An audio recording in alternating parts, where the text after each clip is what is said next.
Good evening, everyone. Welcome to the April 2nd, 2019 Council Committee meeting. My name is Stephanie Meyer, Council President and a Council member from Ward 3, and I will be chairing the meeting. Besides myself, the committee members here tonight are Matt Zimmerman, Ward 1, Jim Neighbor, Ward 1, Eric Jenkins, Ward 2, Mike Kemling, Ward 2, Lisa Larson-Bonnell, Ward 3, Mickey Sandifer, Ward 4, and Lindsay Constance, Ward 4. Before we begin our agenda, I'd like to explain our procedures for public input. During the meeting, I will offer the opportunity for public input. If you would like to speak to the committee at any of those times, please go to the podium, and I will ask that you state your name and address for the record, and then you may offer your comments. So that members of the audience can hear you, I would ask that you speak directly into the microphone. By policy, comments are limited to 5 minutes, and after you are finished, please sign the form on the podium to ensure we have an accurate record of your name and address. There are 4 items on tonight's agenda. The first item is the Stormwater Management Program update. This is an update on the Stormwater Management Strategic Plan. Staff from the Johnson County Stormwater Management Program will present the county's new strategic plan. City staff will also present information about the city's program. Program Manager Lee Kellenberger will make a presentation on the county's new strategic plan. Welcome, Lee. Thank you, council members. It's my honor to be here to talk to you guys tonight and bring you up to speed kind of on some of the changes that we're proposing to the Stormwater Management Program. In addition to myself, I have with me tonight Ryan Pedig. He's our Public Works Director for Johnson County. So I have a short presentation to go through here. I kind of keep my comments brief and leave time for questions at the end. So as you guys know, or may or may not know, the Stormwater Management Program recently completed a strategic planning exercise. So what I'm going to be talking to you tonight about is some of those changes and how it will affect how the city will interface with our program in the future. So before I get into that, though, I'll just give you a little bit of background. I know Shawnee is probably well-versed in the Stormwater Management Program, but for those that might not know everything about it, I'll just give a quick history of it. The program was created in 1990 when the Board of County Commissioners enacted a 10th of a cent sales tax, retail sales tax, collected for the purposes of funding stormwater management projects. That tax, subsequently the board created the Stormwater Management Program and the Stormwater Management Advisory Council, or SMAC, as you may have heard it called before. SMAC is comprised of 1 voting representative from each of the 20 cities. So the Stormwater Management Program and SMAC, we work together on a list of projects every year to fund flood damage reduction projects throughout the county. It has been in existence, so we're entering about our 30th year, and it's been a really good program to date. The tax has generated about $300 million. We fund 75, the city funds 25% of the project, so we've leveraged our money to generate about another $100 million. So in total, the program is probably responsible for about $400 million worth of total investment in stormwater and flood control projects in Johnson County. And Shawnee has benefited from some of those. I think I was talking with Doug a little earlier. I think about $50 million of that has gone to Shawnee projects alone. So by all accounts, it's been a great program. So why change? Well, we were starting to see some hearing from some of our stakeholders, some of our cities, that their needs have changed. There's more necessary changes, or some of the cities weren't able to participate in the program anymore. So we thought it would be a good time to revisit our strategic plan. We hadn't looked at our policies and procedures hard for about 15 years. So was a good time to hit pause and look at what is the state of the practice, and that led us to our strategic planning exercise. So this process was initiated in 2015. It was completed in 2016. Here's a snapshot of the folks that led that, the steering team that led that strategic planning exercise. We had tried to get representation from small cities, big cities, elected officials, and so forth. So, and really we were challenged with, don't just tweak the program around the edges. If you're going to create a program like this today, how would it be created? So it was a great exercise. It was, I don't think a lot of government organizations, probably do this enough. We don't do this enough. So that really kind of came out with some really cutting edge and great strategy, I think, to move the program forward into the next 20 years of our history. So we've been working on implementation ever since. Here is a list of, and we haven't been doing it in a vacuum.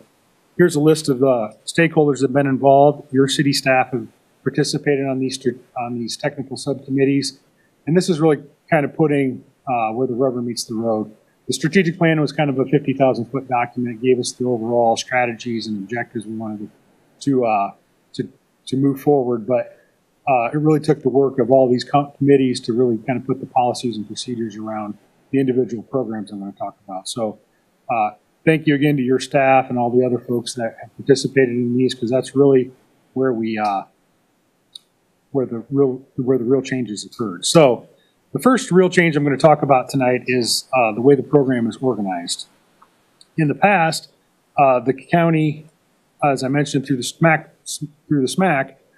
each city would be responsible for initiating their own projects, bringing them forward to the stormwater management program, and your project would be ranked accordingly and listed in a long list of projects based on its own merit. So, and that has worked okay, but really it doesn't account for some major, there's some inherent flaws in that approach. First being, if you're looking at the problem through the lens of your municipal boundaries, you may not come up with the best solution, the most effective solution to that problem. This current approach, or the approach that we've been under, the community would be maybe at the mercy of the upstream community. The flooding problem may be generated upstream of you. You're responsible, but they're not responsible for helping pay or cost share in that improvement that has to occur in your city. Likewise, if you're funding an improvement in your city, the downstream communities are receiving benefit, they don't have to participate or cost share in the project either.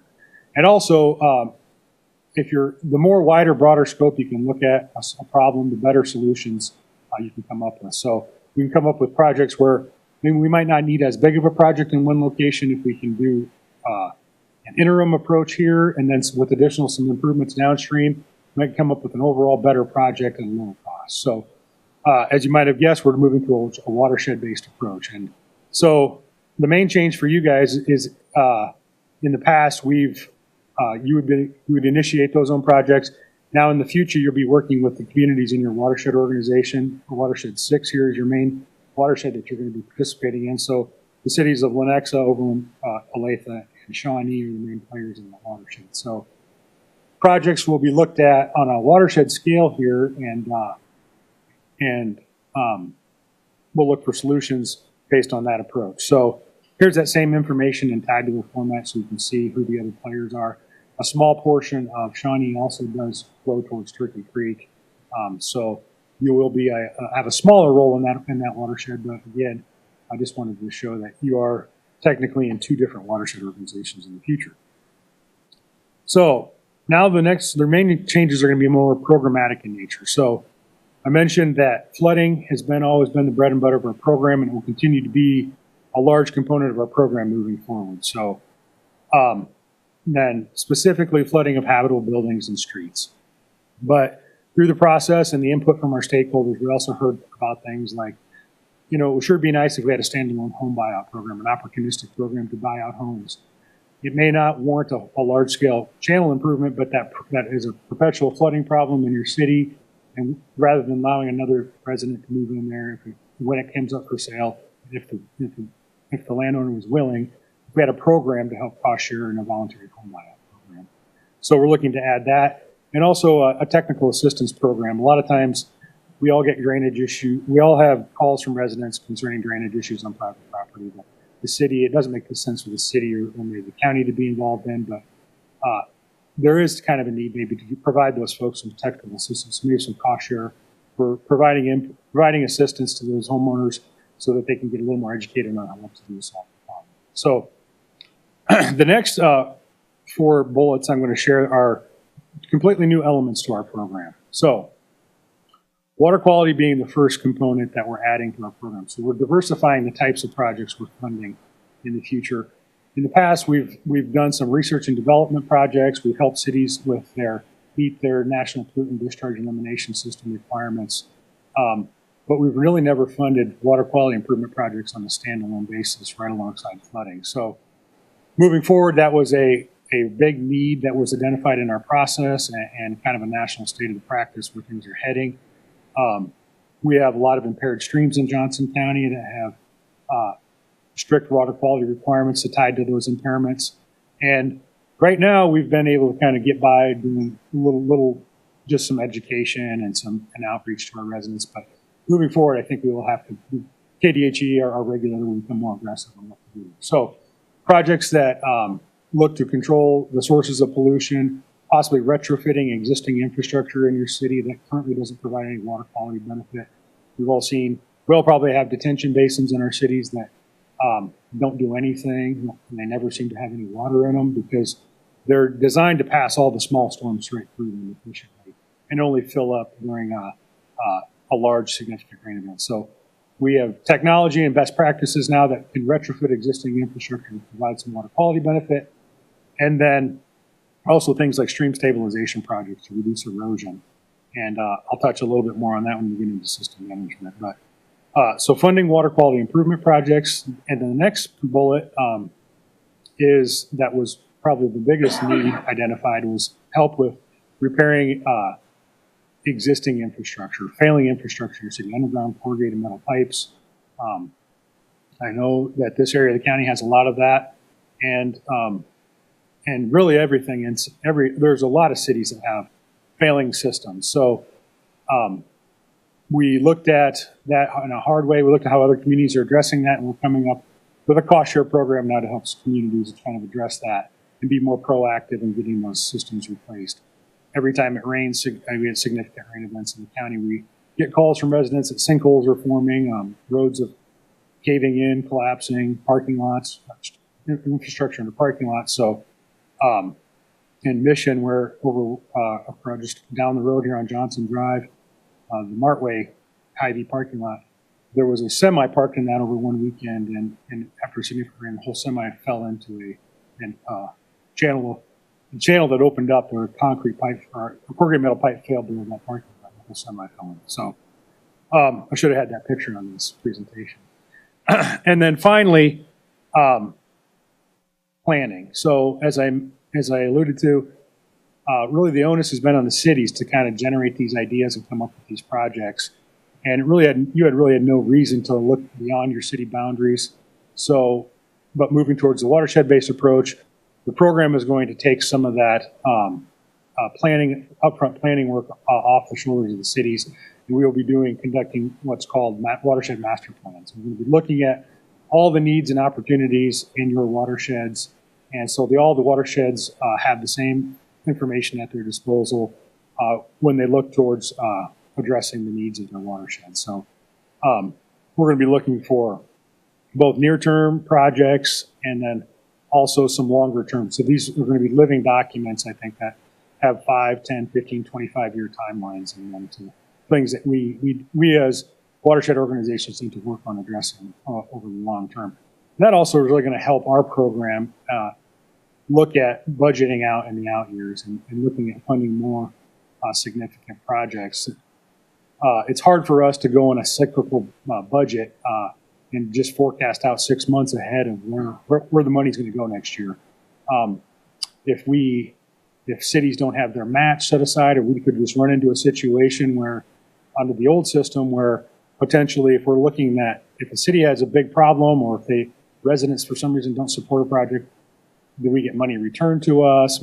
Cities don't have their match. So it's really an ineffective way for us to budget programs. So if we're able to look out 5-10 years with this money, we can look at, you could just be better stewards, I think, of the dollars we have at our disposal. So in summary, the past program has had a much more local scope. Moving forward, we're going to have a watershed scope.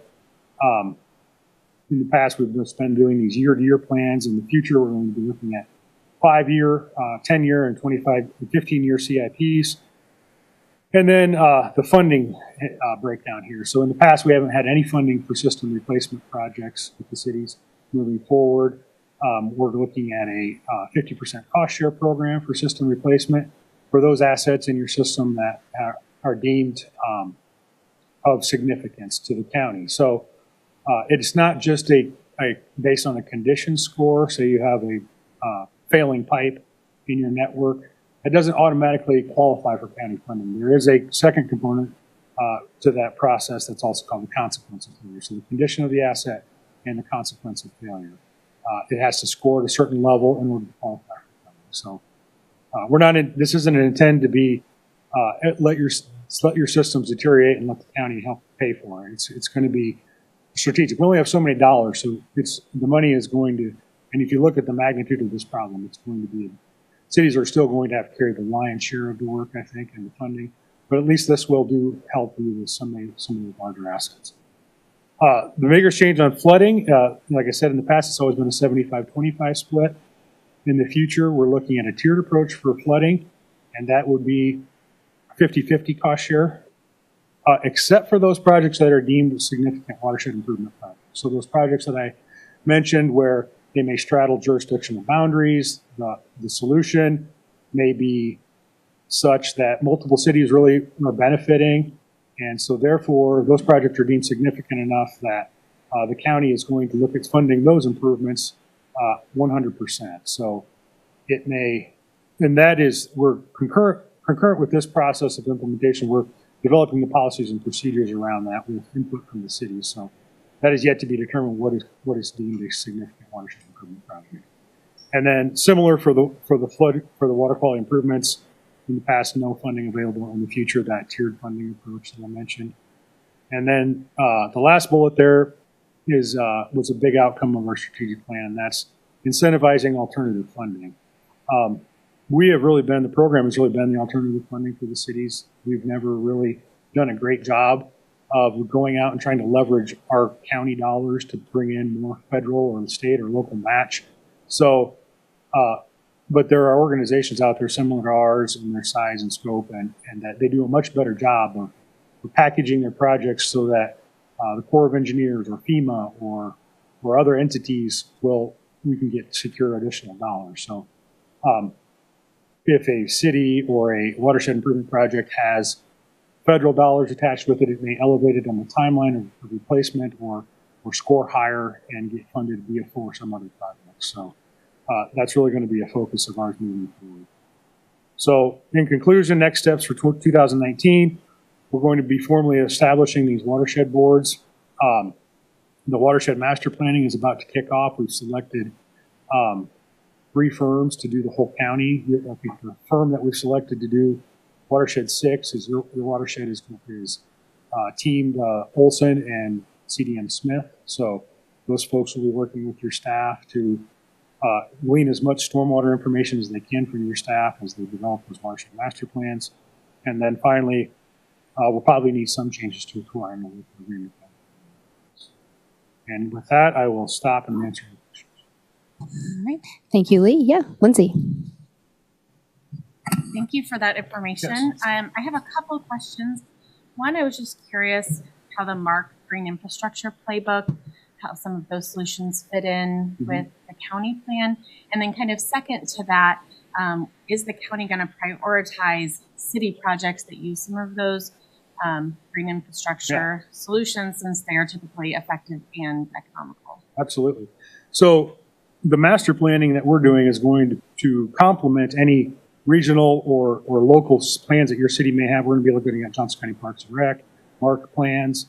So there'll be touch points throughout that process to see where there's synergy between those plans. So part of the water quality improvement project process is maybe preserving existing open space, getting out in front of development.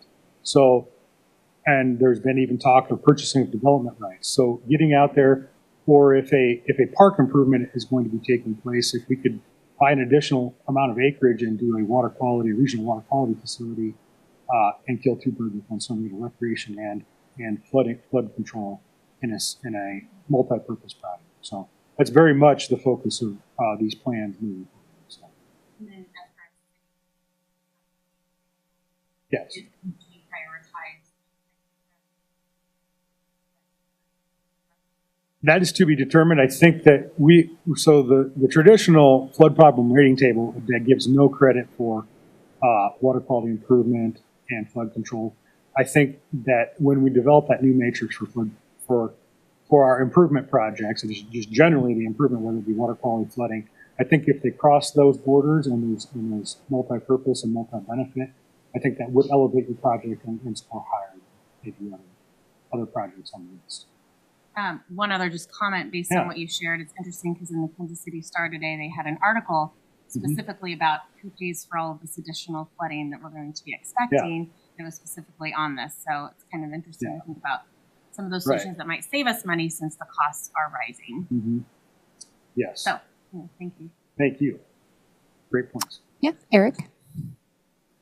Yeah, just a couple comments. First of all, I'm really pleased to see what you're doing. Frankly, I think the watershed approach is the right way to go. Right. I mean, it's kind of neat for us that we can apply for projects at Shawnee and get things fixed, but sensibly speaking and using common sense, it makes a lot more sense looking at it on a watershed basis.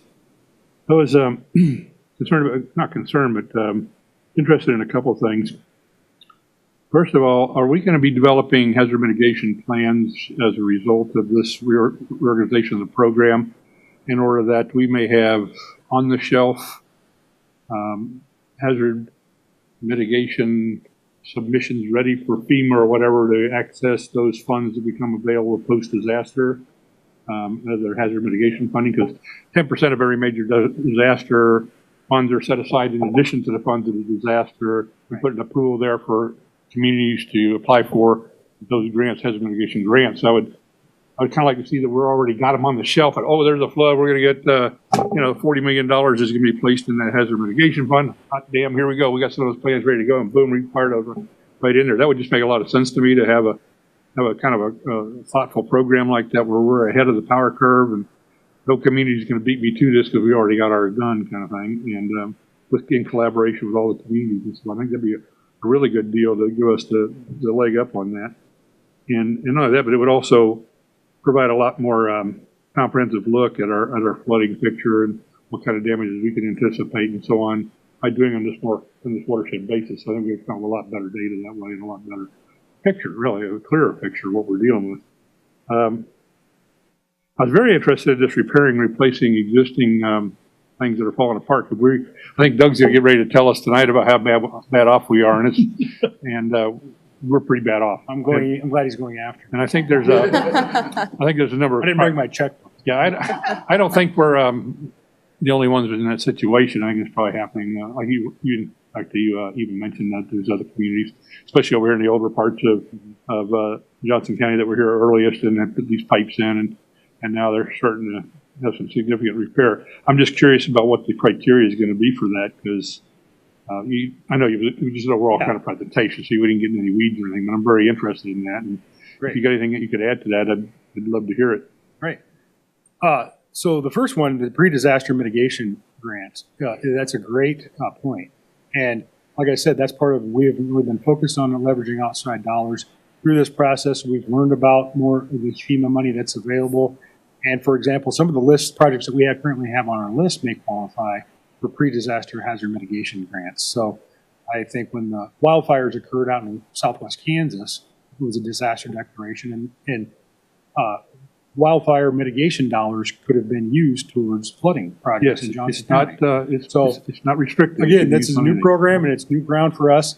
I didn't mention this, but we are a staff of 2.5 in the county. So we're looking to grow with all this new growth and changes to our program. So we'll hold more horsepower, hopefully, behind this, and and be able to leverage those programs as well. Specifically about the system replacement. So we are going to, and a lot of these cities already have this done, but we're looking to map the entire stormwater network in Johnson County all the way up to the uppermost inlet in your system. So that doesn't necessarily mean that it all qualifies. So we're currently, so some of the things that play into that consequence of failure are drainage areas. So that is correlated to the size of the pipe. So in order to get the risk score necessary for funding, which currently is a 3.2 on a 5-point scale, the asset probably has to be 18 inches or larger pipe. Proximity to, or if it goes underneath an arterial road or a major street, that's going to increase. If the asset is failed or failing and it's near a commercial area, that gives more credit to it. So there's a number of factors. Without getting into, I didn't have the full report with me tonight, but those are the types of things that go into the risk score. So an asset that may be in the backyard of somebody's neighborhood, albeit very important to those residents and in your city still, but it may not elevate itself to the level of participation by the county. So Yeah, so just to follow up on that question a little bit, has there been any discussion about how the funds would be allocated? So we're looking at 20% toward existing, and we want to do improvements, so we want to focus mostly on improvements, and we are going to throw something at rehabbing older infrastructure. Right. So I'm just curious if you had any kind of concepts like that already developed. So the way the funding, there was a subcommittee around funding, and that came up with a tiered approach. But we also talked about, buckets of money towards these circles here. So we're looking at 50% of the funding, and we have about roughly a $16 million budget. So about $8 million of that continued to be dedicated for the first 5 years on average. About $8 million of that per year, 50% going towards flood damage reduction projects. The remaining 50% being split between system management and water quality improvement, with I think 25 roughly to each. So we're looking at about $4 million worth of funding for system management projects countywide. Again, that's leveraging 50% match from the city, so $8 million of investment on system replacement projects in Johnson County per year starting off. So in 2020, we'll probably have about $4 million roughly in the budget for system replacement. So it's actually one of the first programs. There was such a need out there identified that is one of the first programs coming online as far as this whole change comes is a cost share for system replacement. Thank you. Yeah, Matt. So first and foremost, I strongly agree with going with that watershed concept. It's just the right thing to do. The Corps of Engineers is big into watershed management. Where's your handshake with them? Where's your point of demarcation? How does that relationship work?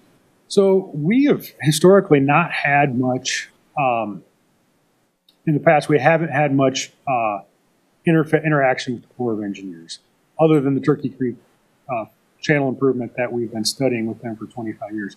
But they have a new directive, I think, to look at general investigations on the watersheds, and they have other programs. I think that our projects, the SMAC projects we fund that have been like $2.5 to $5 million projects, are kind of small potatoes for them. But they have a small cap program that I think our projects could fall into in the future. We're going to pursuing that additional outside funding. So we're looking at getting a better relationship built with them and having more interaction with them, even in these watershed master plans, and tailoring our projects to those federal programs. So, and they're also big on ecosystem restoration. They may not fund the flood. They have the ecosystem restoration directive, where they may not fund the actual channel improvement project, but rather than having but they will go back in and put in vegetated slopes and wetlands and things adjacent to the stream to restore to the riparian area around the stream. So that program is built around that. So I agree. There's a lot of projects, or a lot of different things I think we can tap into with the Corps of Engineers and Okay, Eric. Just another comment that kind of came to mind while he was talking about that, because it made me think more federal.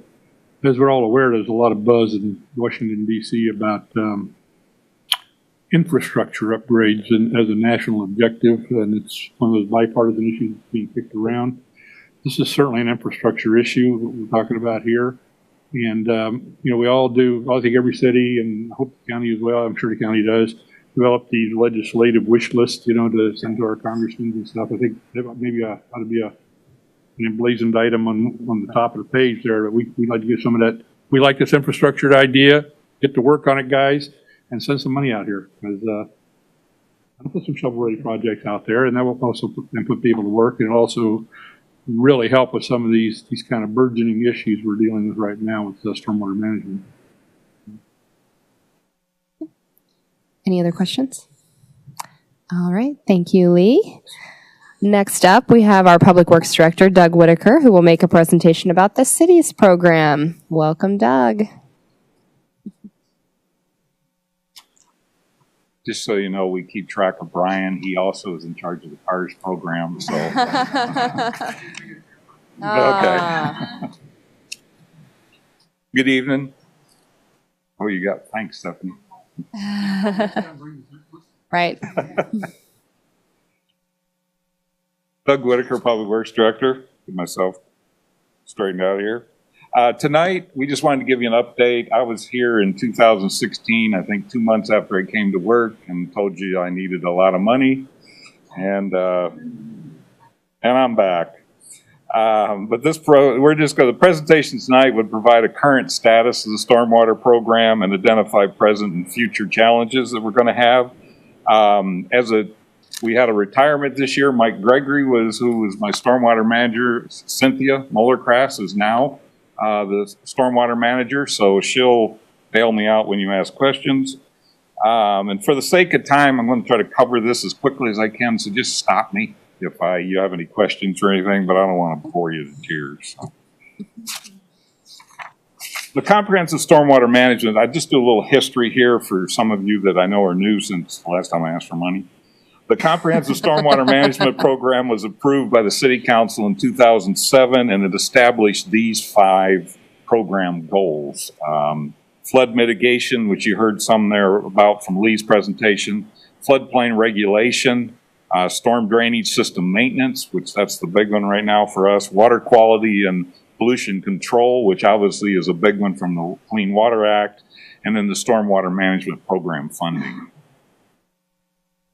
And as was mentioned in the previous presentation, the regulatory requirements, just so you understand, is we are under we're a phase 2 city, which are cities that are less than 100,000, and we are controlled by an NPDES permit, which is the National Pollutant Discharge Elimination System, that is in accordance. It's issued through the EPA by KDHE. And includes 6 minimum control measures, which are items that we have to we have to do an annual report, and we have to comply by those. And the new permit that just came out, Cynthia and some of my team, and her team, I should say, spent a lot of time going through that with the county as we look at what some of the changes are. And so we're going to try to be reviewing that going forward. But a portion of the permit, I also just wanted to show you some of the things we do. A portion of the permit includes water quality. And how Shawnee has addressed water quality is we've gone out in public education and outreach, a cost share program for rain barrels and rain gardens, and then stream bank stabilization. And we've worked with the Boy Scouts and other groups out there. This is identifying inlets that, don't dump illicit drugs or, other stuff down the drain. It goes to the streams. And then you see the bottom picture is we work with the Monticello school, middle school out there and some stream testing and like that on an annual basis. We also have through the county, it's part of the SMAC program, we sign up for about $10,000 each year. It's a 50-50 match, and it allows residents, if they'd like to put in rain barrels, they can get up to $75 or 50% of their cost. They just have to show us what they spent, and they can get up to 2 of those a year, and then they can also earn up to or get a reimbursement of up to $1,000 for a rain garden for putting in the native plants, et cetera, like that. So those programs are out there. Again, the county is the one that helps fund that rather than just our stormwater organization or fund. And then stream bank stabilization, and I know this looks like a lot of weeds and grass, but if you're talking water quality, streams like this, as the runoff runs through all of those plants and everything, it helps clean the water up rather than just putting it in a concrete pipe and sending it down the stream. And of course, this is a project, it was over $1 million project done probably 8-9 years ago. Over there, that's between the Baptist Church and the Old Shawnee town. So again, it shows you that's another way to accomplish water quality issues. Another area that we look at is flood mitigation, which was the primary, and this is, of course, one of the 4 Neiman Now projects. You can that's from Kevin Tubison's building, I think, looking north. You can see what all we've done. It eliminated flooding in 31 buildings by redoing this channel. The total cost for the stormwater was $23 million, and of that, we got $13.5 million from SMAC. So again, we've leveraged the SMAC funds as hard as we can to get as much money. And the revised floodplains are being reviewed by FEMA right now. And then once we get, I think we have 1 back and the other 2 should be coming. So again, that will help with the facilities that are in that area. Last thing is just, we have a stormwater inventory. Lee mentioned that, and we have our data in our GIS system, and we've been collecting it for several years, and here's what we have. We have 185 miles of drainage pipe, of which 56% of it is corrugated metal. That's already averages about 31 years old. And the lifespan is, guess what, 30 to 35 years on metal pipe. And so, just to let you know, we weren't selective where we put it. The green lines are all the areas that we have CMP pipe out there. And as you can see, it isn't in the older sections of the city. It's even out in the newer sections out west. So, unfortunately. One thing I will note is in 2012, the city made a conscious decision to say no more CMP in the developments. So that was stopped. Currently, our design standards require concrete pipe in the public right-of-way. We can use the HDPP or HDPE pipe in the private development, or what we would call the backyard easements and like that. We just didn't want it under the roads at this time. The other is in some the diameters, it doesn't come in the big, it only comes up to about 60-inch in diameter. And some of these projects that I'll show you here in a few minutes, I mean, we're talking 10 by 10 boxes or triple, I mean, what were the size of the boxes? 10 by 12 large boxes, so that we couldn't use the for lack of a better term, plastic pipe. It's a structural grade plastic pipe, so we can't use it in that because of the size of the boxes we have to move water through. And just one other thing, when I came into you, if you remember, we had about 20% of our system videoed when I came 3 years ago, and we guessed at that time we were trending at about 8.5% was 4 rated, which is the bad number. You know, it was either failed or almost failed. And after, we're up to about 54% videoing now, and we moved up a little bit to about 11.7%. So, I mean, we were close, but it didn't get better. It got a little bit worse. So we know we've got that situation out there. But again, I know the infrastructure is, everybody's facing this. Now I want to that's the background information. I wanted to just give you some accomplishments, which you didn't think I was just up here complaining. Is with the stormwater fee, and in July 25th, 2016, you did double the stormwater fee from $36 to $72 per ERU. That's an equivalent residential unit, is how it's measured. And the increased revenue for that new fee was approximately about $1.7 million. And we utilized it to double our annual video inspection so that we would get that done as quickly as possible. And we are on track to finish that in about 7 years. So we will have videoed all of it. We do about 100,000 to 125,000 feet a year. So again, when you're talking 185 miles, it's a long distance. Yeah. Yeah, that's, I'll tell you that, yeah, that's one of the things in the end, we will never stop because you got to keep going. You just don't know what the condition changes on you all the time. We've repaired or replaced about 3.1 miles at a cost of $4.7 million in 17 and 18 of those funds. Again, It's helped us do that. Just so you know that our focus right now, priority, if you want to call it, on pipe repair projects are those that are, we are trying to get the pipes that are under the mill and overlay that we're out there doing right now with the 40 or 50 mile lane miles of mill and overlay. So we're trying to make sure we're catching bad pipes under the new overlay we're going to do, so we're not like the old system where you used to pave the road and then you dug it up the next week for some reason. And then it also allowed us to catch up on a 3-year backlog of surface sinkholes. When I came here, I had people calling me that it had orange fence in their yard for 2 years. You know, so we've been able to at least catch up on some of that stuff. I mean, and which has been helpful. One of those was right over here at Hope Lutheran Church behind, if you look at the bottom, you can see that's a large pipe, 106 by 12 pipe. You can see it's collapsing, it's buckling, it's everything. And then if you look in the left-hand picture up on top is the sod. Those are the sinkholes that appear in, and there's a school over there. We had to fence all of that off. Actually, we ended up putting a chain link around this and putting slats in it because you couldn't get in there and mow safely. And of course, they didn't want to get Kevin coming after them for code enforcement, so we helped them hide it because it really was our problem. And so, and then on the right there at the top right is what it looked like when we finished it up last year, and they've been very happy with it. And it's now concrete, so there's no steel in there anymore.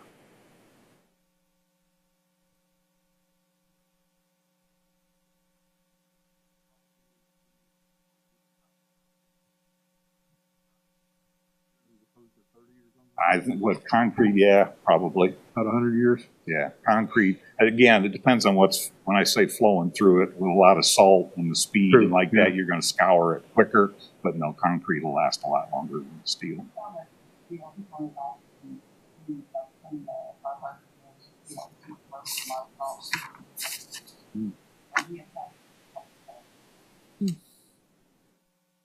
This is what we're doing in 2019.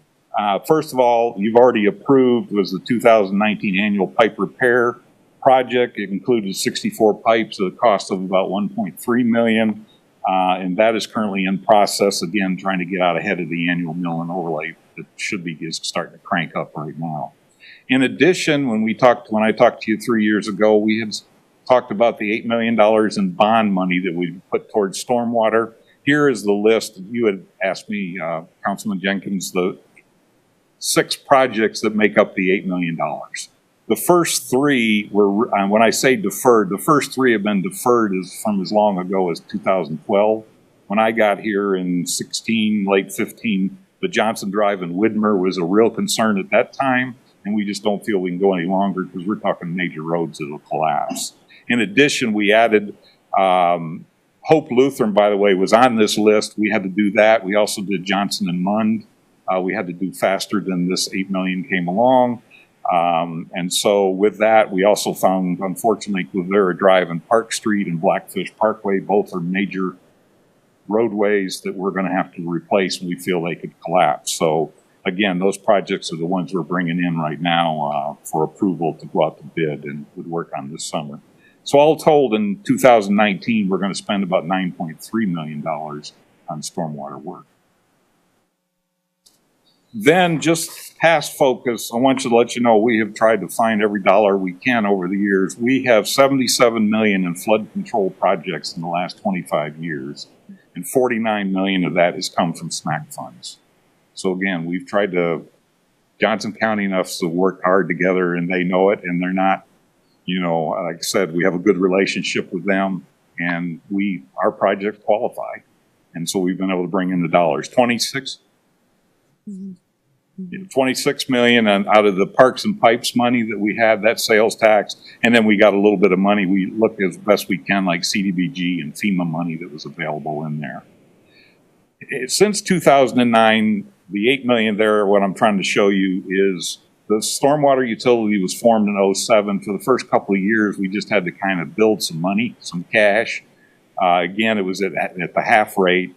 And the beginning of 2009 to 2018, we have spent $8 million on stormwater utility projects, and we only had about $600,000 a year to spend on pipe repair from 2009 to 15. when you doubled the fund for me in 2016, going into 16, 17, and 18, we did the 4.7 million. So obviously, we're headed in the right direction. The unfortunate thing is the pipes are failing faster than the money's coming available, or the money's available.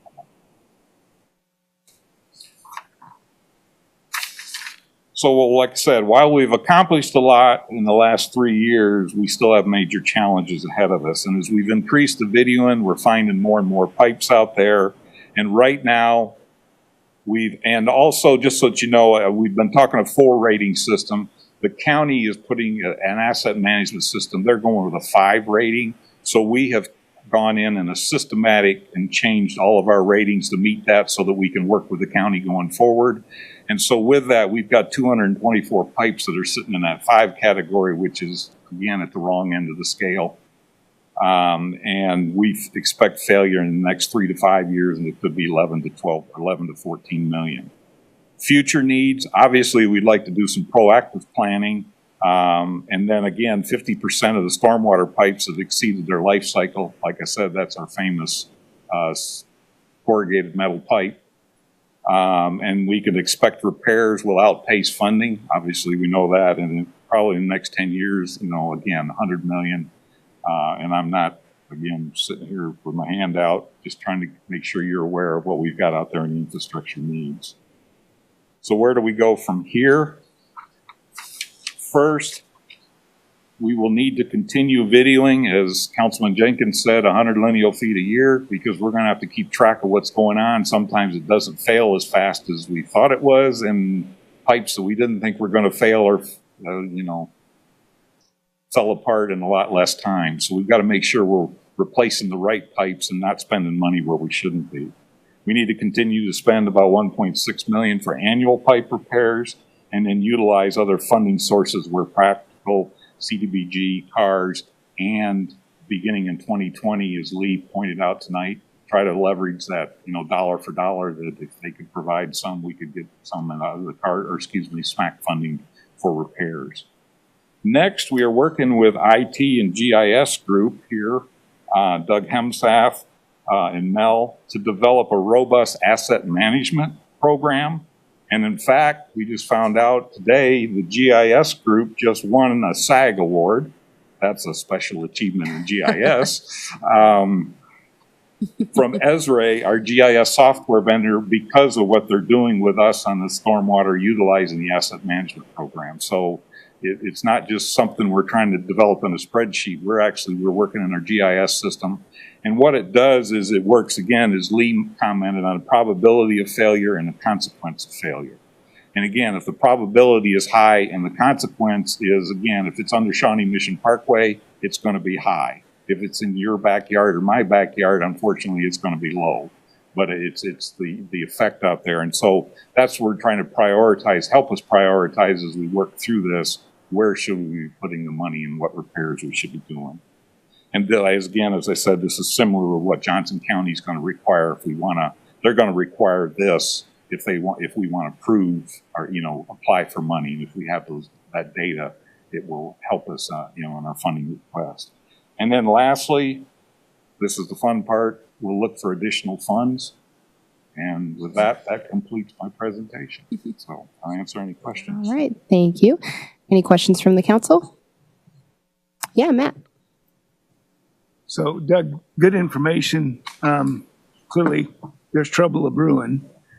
The county gave a pretty good presentation before. Obviously, what's your gut feel as to their new management process, their new strategies? Is that going to help us out in terms of getting things financed? We've all been. Cynthia served on their subcommittees.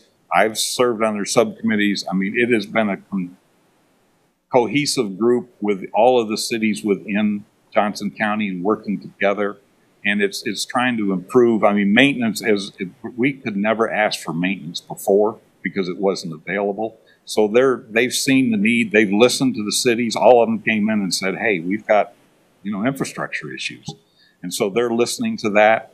I think Councilman Jenkins brought up a couple weeks ago on the Blackfish Parkway one, if we could have waited till 2020, That one was on their asset management system that said, yeah, we could have gotten some funds.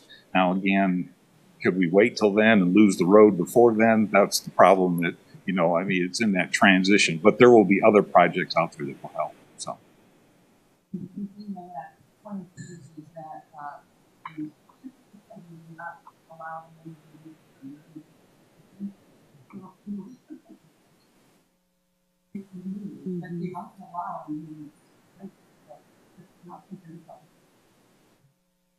Yeah, they don't want the cities just saying let it fail and then come ask the county for money.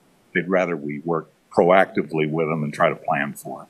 And obviously, there's less dollars in that than losing the road and then having to do emergency repairs. Eric? Yeah, and follow up to that. With $4 million countywide, that would be pretty difficult for them to be responsive in that kind of manner anyway to emergencies, because they tend to run a little higher too. You can shoot $4 million in a blink of an eye countywide. So I was a little disappointed in the amount of money they were going to put into this part of the program. I guess some is better than none. Always some is better than none, but it's a pretty serious problem. And I think it needs more serious addressing than what is being given. I mean, it would have been very appropriate, I think, to put half the money toward this as a minimum. And I know they want to do watershed improvements and things like that, but these issues here are ones that are the 800-pound gorilla in the room, and you've got to be dealt with right now. We got what we got. But I just wanted to comment on that $4 million. That doesn't sound like it's going to really help us out. If we get 1/6 of that, which we got of the other, which was excellent, getting 1/6 of the $300 million, that'd only be $650,000 or something. It's not going to go a long way. So we can't count on that. It's not going to be something that's going to help us out all that much. Yeah, the only thing is like I said, if they give us 500, it would pay for $1 million. We'd have to meet 1-to-1. The other is, I will say on the financing, they set it up for like 5 years, and they want to keep looking at it as how is it going? Where should they put the money in like that? So I know that's not locked in for the next 50 years. We wouldn't look a gift horse in the mouth. I mean, if anything's good, but I was kind of disappointed. $4 million is not going to do much. Thank you, though. Thanks for that. Oh, I did have not a question, but a request. Would you mind sending me, email it to me, this briefing that you gave tonight? I appreciate that if you give it to me. I don't want all that stuff, because I have a hard time printing out unless I print the whole damn thing. I just would like to get some of these numbers and things right off of this particular briefing. Okay. Yeah, I think won't they have access to this whole presentation? And there's a lot more data. I'm not showing you because you didn't need 45 slides, but there's a slide on each of the major projects, so you can look at all of that information in there. Okay, I'll get my machine back from Mel. We'll be good to go. So he did say it's a countywide issue. Olathe, Lenexa, and Shawnee all have 100-mile metal pipe. We all do. And then a lot of the smaller communities like Roland Park and stuff, they actually have never gotten any deployment. So those people have been dying for all these years trying to get money for their pipes. So there's a lot of different feelings and players that come to the table in this. One thing Nolan just mentioned is we found out last week that 6,200 Neiman is getting a excellent in engineering award, and it's another award on that project. That's for that project, so there's another award for that one. Great. Thank you. All right. Thank you, Doug. Any further discussion by the council? Is there anyone from the public who would like to speak to this item? Yeah, if you'll come to the podium and state your name and address for the record.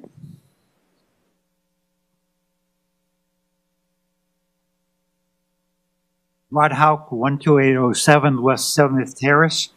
Really a question for Cynthia. You've recently replaced 2 stormwater inlets at 7th Terrace and Bradshaw, one down in the Bradshaw cul-de-sac and one right there, Bradshaw and 7th Terrace. And I know there's a mill and overlay coming, so I think that is your progressive do that. Are there any pipes to be replaced in that area? No, 70th Terrace and Bradshaw. Just north of 71st Street, just north of the Kenneth Estates development. We have plans doing that on the mill and overlay, if not at the main mill and overlay location. and that's what we were looking to do. We hope that done. So, as, no one can hear you. I'm sorry. Thank you, Stephen.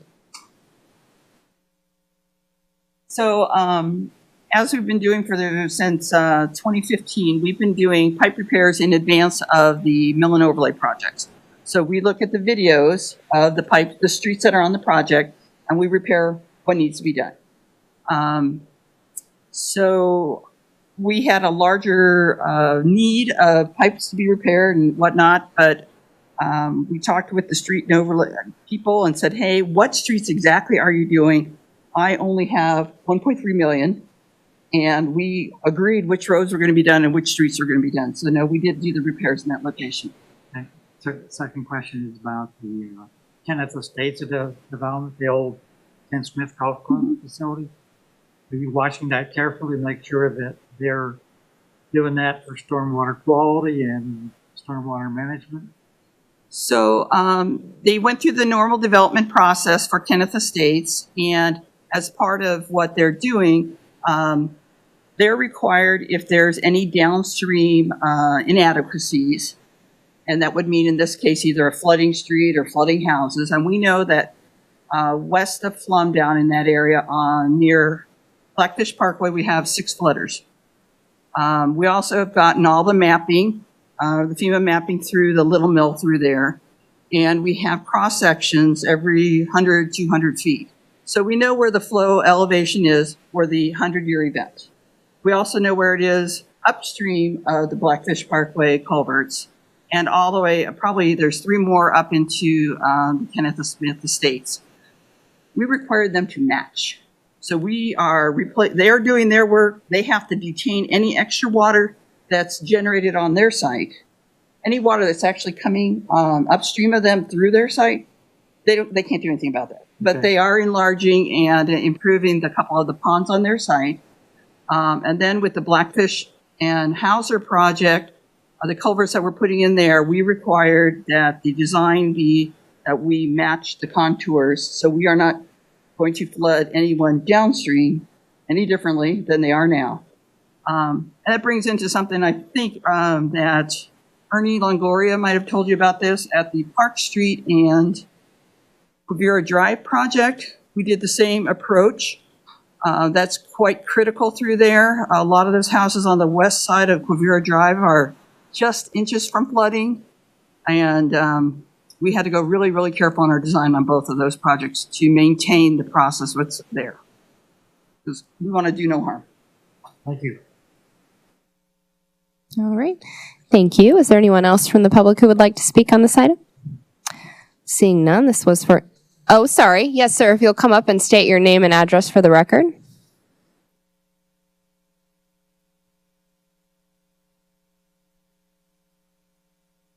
My name is AJ Sood, and I live in Shawnee, 63rd and Alden Street. The address is 6316 Alden Street, Shawnee, Kansas 66216. The question I have is, when these presentations are happening, I cannot visualize any of the locations they're talking about. So I think we have the technology here. So why don't we assign somebody to show us what part of the town they're talking about? Because they're only talking about verbiage, which for me or anybody else is hard to visualize. So I think we should really consider something of that nature so that it gives me an exact idea of what part of the town we are talking about. Because I'm sure a lot of the people would not be able to visualize that. So this is just an idea I wanted to give. Sure. Appreciate the feedback. Thank you. Okay. Anyone else who would like to speak on this item? All right. Seeing none, this was for informational purposes only. So thank you, everyone. The second item is to discuss the health, dental, vision, and life insurance plan for 2019-2020. The city's benefits plan year runs from July 1 to June 30. Staff has worked with the Hayes Companies of Kansas City, the city's benefits consultant for the 2019-2020 plan year. Reggie Brown from the Hayes Company will make a brief presentation. Welcome, Reggie. Thank you. I also have my colleague with me here, Natalie Bose. She was really instrumental in putting a lot of this information together. So I'm going to start in the theme of awards, as we were discussing in the last presentation. Thanks to the staff's commitment to just sort of health and well-being, within the population here, it's starting to be noted throughout the community. So just a couple or three awards here that have been brought up here recently, just speaking really to the achievement, the involvement, the engagement again of the staff as far as things they're doing really just to live an overall healthy lifestyle. These awards, I think, come in place because we're also seeing really impactful results with the population in terms of transferring risk down the continuum. And that's really led to overall what we believe is claims management, claims avoidance throughout the population. It's really led to consistent manageable renewals over the last several years. So just a couple of stats here. First of all, this is some information provided by Cigna and some of the biometric screenings that are conducted on an annual basis. Over the course of 2016-17, we had about 80%, 84% of the population complete the biometric screening. And through that, we saw a transfer of risk out of high-risk categories, so folks with high chronic disease claim type situations shift down to a medium and low risk. We saw about 30% or 30 of those individuals, or about 41% of that population, shift down in risk, which is a great thing, again, in terms of managing claims long-term in terms of cost. The second follow-up year in 2018, we saw similar results through that program. From there, we've also seen a real sort of impact in terms of just overall awareness within the population. So this most recent reporting period from 2017-18 plan year, we saw a significant jump in the utilization rate for wellness visits overall. We feel like that's a really great stat in terms of helping, again, from raising awareness, helping folks prevent long-term higher costing claims down the road. In addition, we've seen a significant drop in both inpatient surgeries and outpatient visits. Again, the management of chronic conditions over time, we feel, has led to that. A lot of that, again, going back to the education, the awareness brought by both Cigna as well as the Health Enhancement Coordinator, the partnership done through St. Luke's. A couple other quick stats I want to throw at you. So the prior slide here, we're really talking about utilization improvement overall. What that means in terms of cost, though, we've seen a significant drop over time in terms of the average cost per chronic member. And generally speaking, in any population that I look at across the book of business that I work with, about 17-18% of the population has a medical claim associated with a chronic condition. And on average, that cost is making up about 40-45% of the overall health plan spend. This chart here in the bottom right-hand corner, you'll see how that has dropped significantly over time.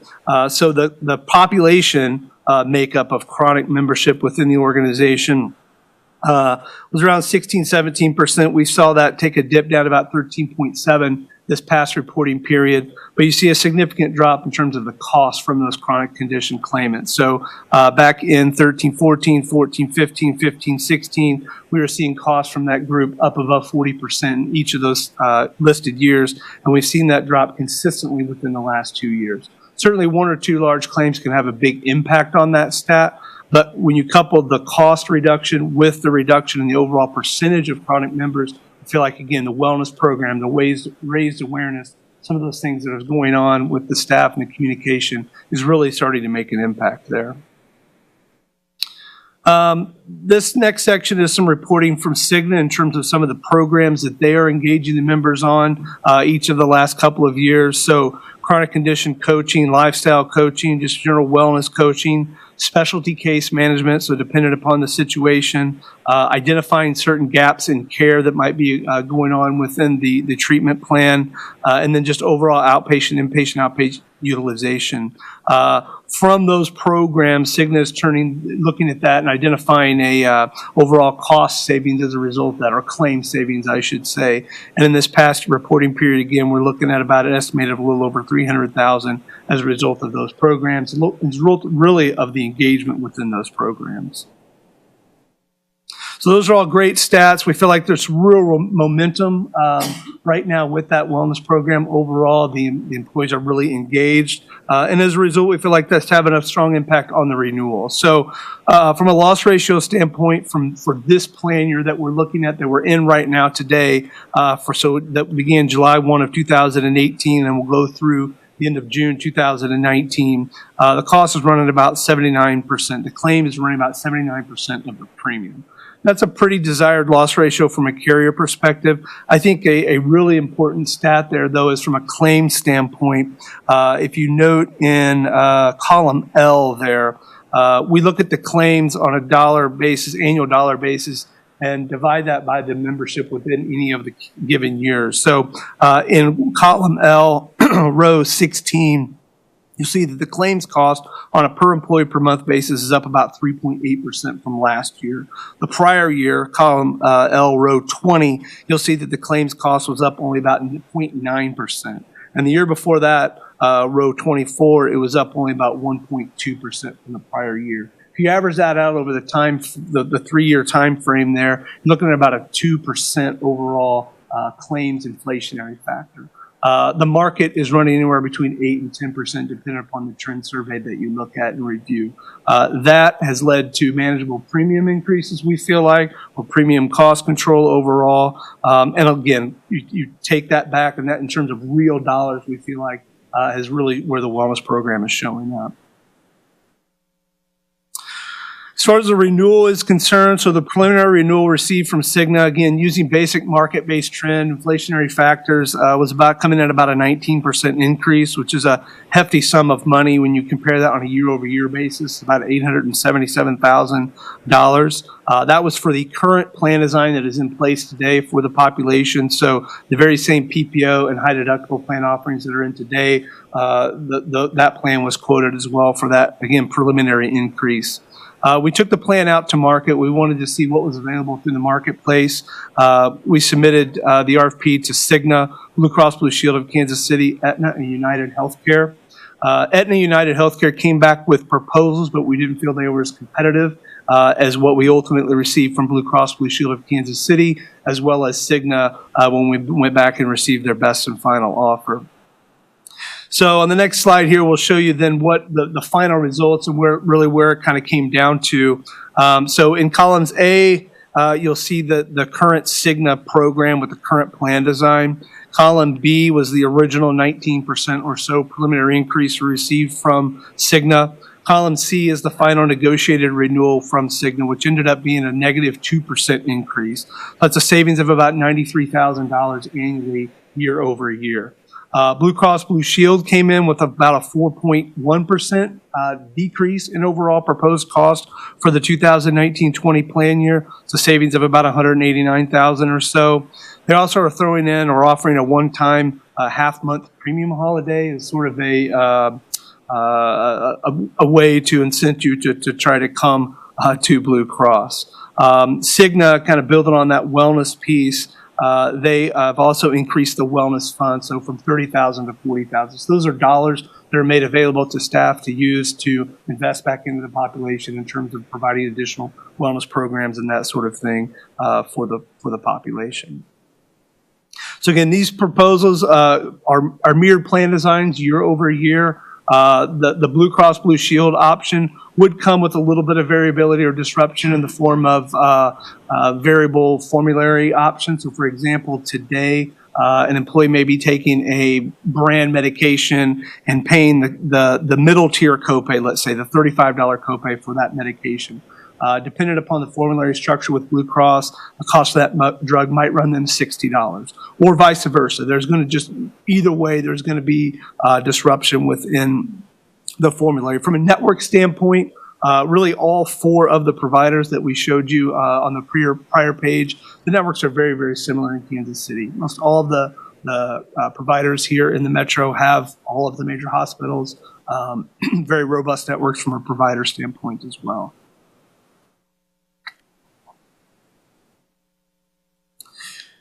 So based upon the premium that was quoted there, if we just look at the negative 2% from Cigna, we are proposing no change in the plan design. So maintaining the same plan design that was in place. I'm talking about deductibles, copays, coinsurance, that sort of thing. But in addition, keeping the same employee contribution rates in effect as well for 2019-20. So in the past, we've discussed increasing those rates on a percentage basis. As we've discussed, we feel like your plan is very, very competitive amongst the core cities that we compare against. However, with the premium decrease that's being proposed, we don't feel that we want to increase the employee's contribution as a result. So we are gaining some minor premium increase in terms of cost share from an overall percentage standpoint, again, because the gross premium is going down at the top.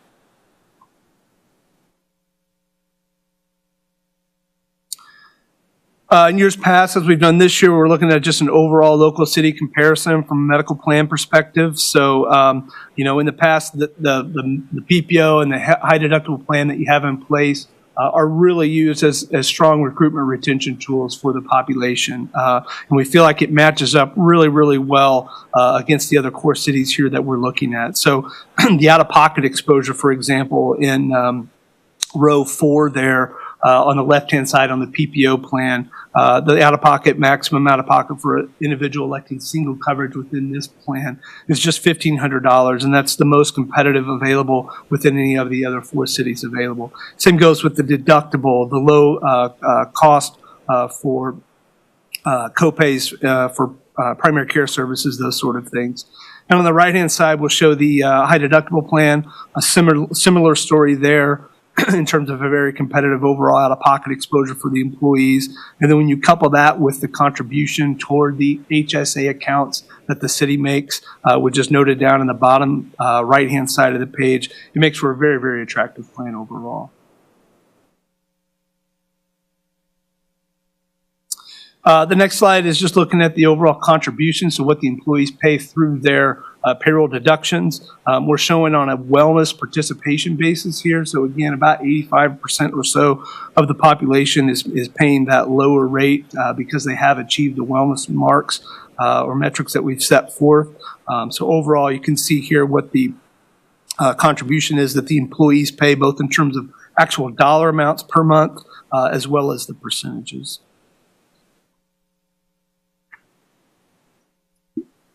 I'll open up for questions there before we get into some of the other items.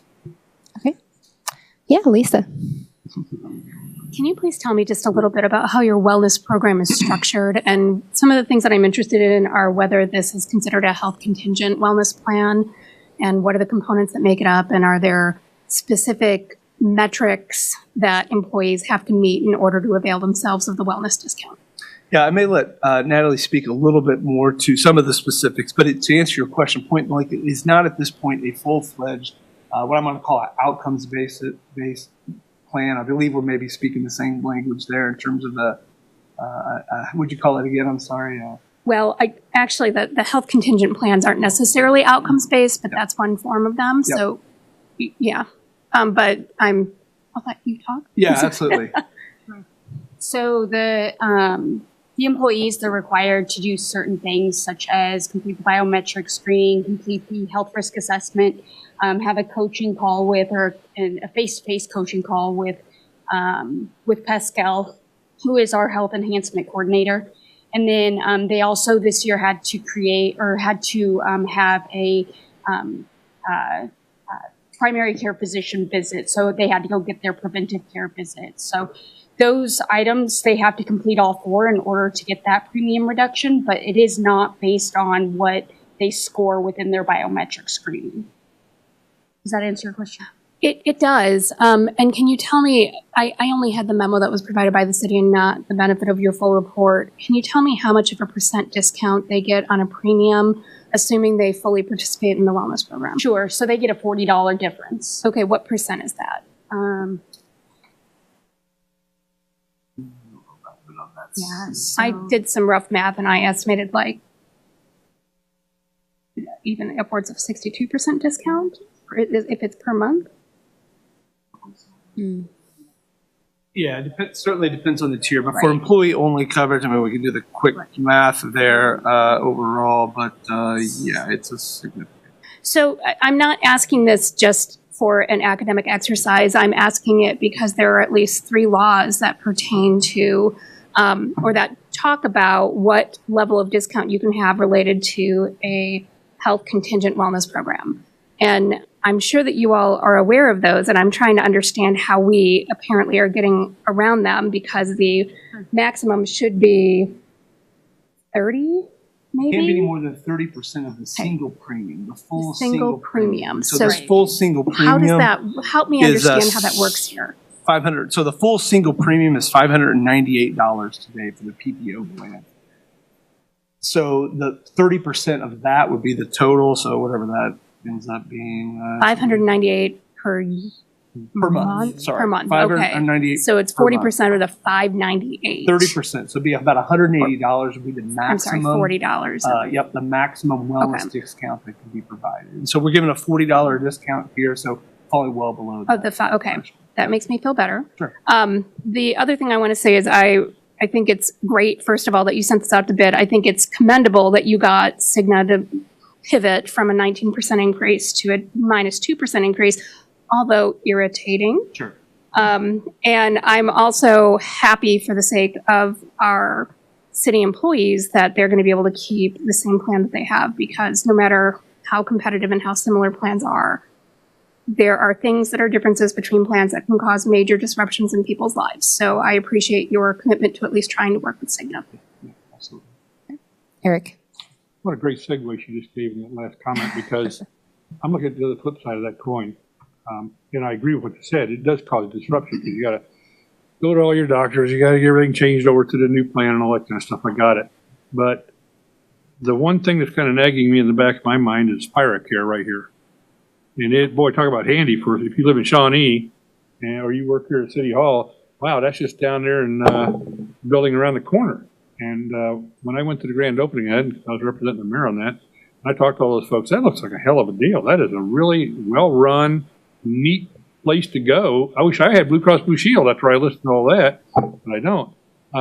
So what I'm kind of curious about is how do the employees feel about this? I mean, weighing this thing out, yeah, that's a hassle to change. Boy, I sure like the fact that I could just look right down here and get, well treated at this facility. It's very close to my home and all that kind of stuff. So I don't know. Would it be possible to get the folks to, weigh in on that, or maybe a little quick questionnaire around with the gang and see how they feel about it? Impact committee that reviews that and can address that, and you guys can kind of address the closed network or kind of core network and that kind of concepts for. Yeah, 'cause this is Spiracare thing that's throwing me the curve, because that is pretty neat, and it's unique, and it's a unique program. It's a very unique program, and it's gained a lot of traction from a provider selection plan standpoint. Though there are some limitations with it. So as an employee, you have to sign up for that plan specifically at the beginning of the year, and then commit to that using the Spiracare as your primary care physician throughout the year. So think of it in some ways. I use this term a little cautiously, but in some ways like a HMO style, where again you sign up for that plan or for that provider, and that's the one you use. So it then couples on top of that, you are limited as well in terms of the hospitals that you have access to as well if you sign up for that plan. So it's that give and take. Right, of, and I'm not being disagreeable with convenience anything you said versus- or anything Yep. Lisa said. It just, they're so close. It's like interchangeable almost as far as the cost of the city. So which one do they really, would they prefer Well, and to I have? think that kind of, specific plan's a little different than I think than what they quoted. I think specifically that's a little bit of a unique. The Central Care is a little bit of a unique situation. I think specifically with that, if we were to have that program, nobody in the St. Luke's network is covered. So if you currently have a St. Luke's provider for anything, they're not covered in the Central Care program. So you talk about disruption to the employees, anybody that's in the St. Luke's system for any Well, that's why I provider. like to ask the employees. I mean, I'm not trying to impose anything on them. I'm trying to say, hey, I would poll them and say, hey, guys, here's the two plans. What sounds good to you? Because, as far as the governing bodies and stewarding the taxpayers' dollars, it's about a wash. So if I hate to say, hey, sorry, guys, you're stuck with Cigna, and they're like, darn, I was hoping to get that Spiracare thing this time around. So it's just a curiosity. Yeah, sure. It'd be nice to know what the feelings of the staff were on that. And so specific to that, we do have an impact committee, and part of their kind of role is to be able to provide feedback on exactly this sort of thing. And so this presentation, very similar to this, was given to them with kind of all the same facts, all the same information. And I believe Reggie and Natalie were there. They were overwhelmingly in support of staying with Cigna. Just That answers the question, then. reasons. But to your point, it's definitely very important to us. Okay, that answers the question. Thank you. Any other questions?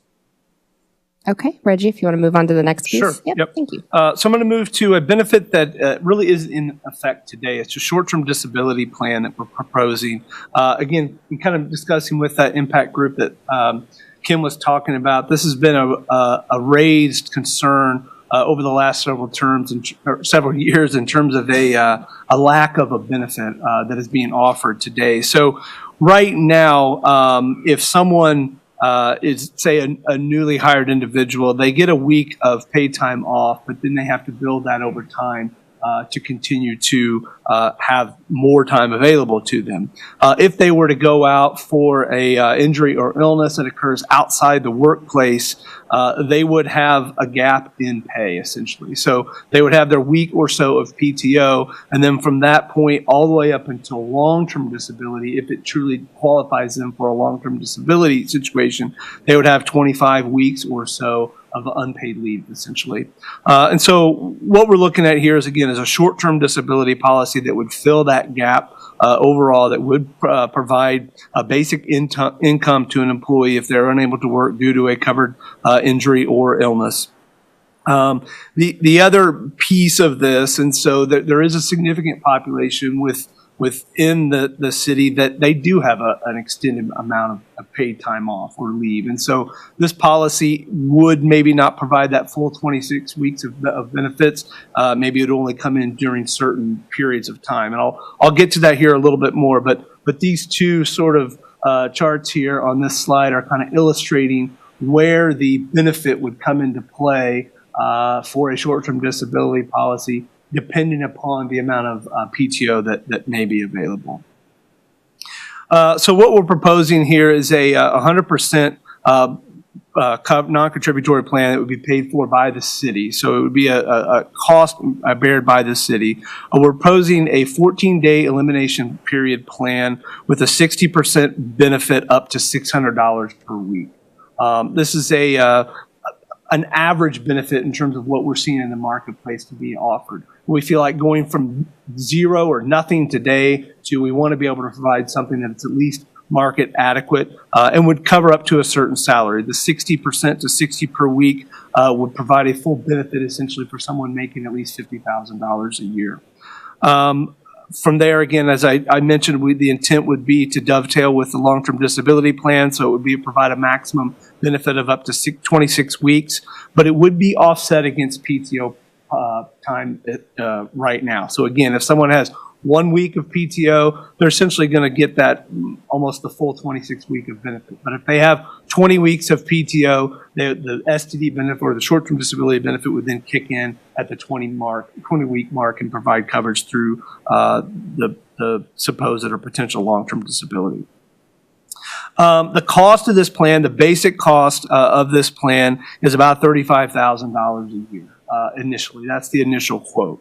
Again, because this plan isn't in place today, it makes it really tough to estimate what the overall claims volume would be.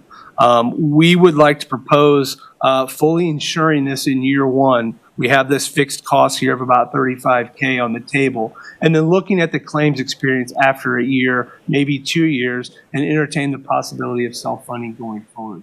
Generally speaking, short-term disability plans are very credible in terms of the claims experience. So they're easy to predict the cost once you have a little bit of a claims experience going forward. It may be a situation where it's a highly utilized plan and the $35,000 is a steal, if you will, in terms of cost. It also may be a situation, again, where we can self-fund it more efficiently. We'll cross that bridge down the road, but again, the recommendation here is to kind of get the ball rolling with a basic plan up front. There are a couple of pieces to this in terms from a tax standpoint. So this basic $35,465 quote does not include the FICA match on the back end from an employer standpoint. So the city can elect to add that service, and Cigna will provide that as well for an additional $3,000 a year, bringing the overall grand total, if you need that as something you wanted to move forward with, to $38,500 in year one. That would be under rate guarantee for 1 year. Again, the estimated cost there is about $9.12 per employee per month. Anything you want to add to that? We had looked at multiple different types of plans, whether it be contributory where we share in the cost with the employees, but those other plans require a minimum participation of either 50 or 40%. And because of the bank of time off that employees have, and a lot of employees have, 26 plus weeks of bank time off, we didn't feel that we would be able to get that participation requirement for those other plan options. So this plan allows us to cover all employees with this base benefit and offer this benefit to all employees.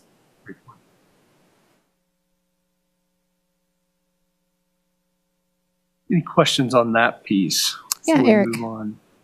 Yeah, just going back, we've already got past that first slide, but we talked about a 2% savings this year. Right. Which totaled how much? Does that It's make about the revenue- $93,000 in gross premium. I'm sorry, how much? About 93, if I recall. Could be 93,000. revenue neutral essentially at that point. Yeah, That's what I'm saying. Revenue neutral. We're actually better off than we are now. But okay, that was one question. I had another one for since we're on this kind of subject with Nolan. Do we have a shared leave program in this city? Well, it's interesting you bring that up, and Kim can give some more details. So the short-term disability issue has been something, I don't know for how many years, I think we've kicked around.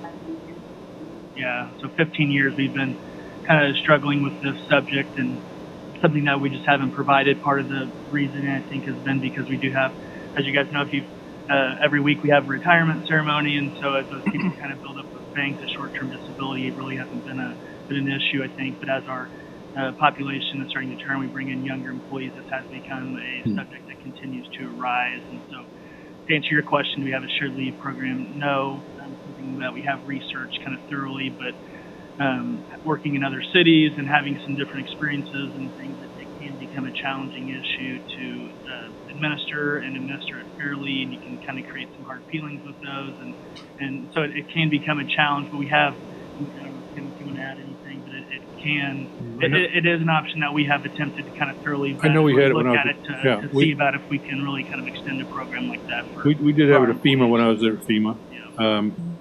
And we'd get these memos from the headquarters, HR guys saying, we got somebody with lung cancer or something like that, and they'd go agency-wide. Of course, it's a lot bigger pool to deal with.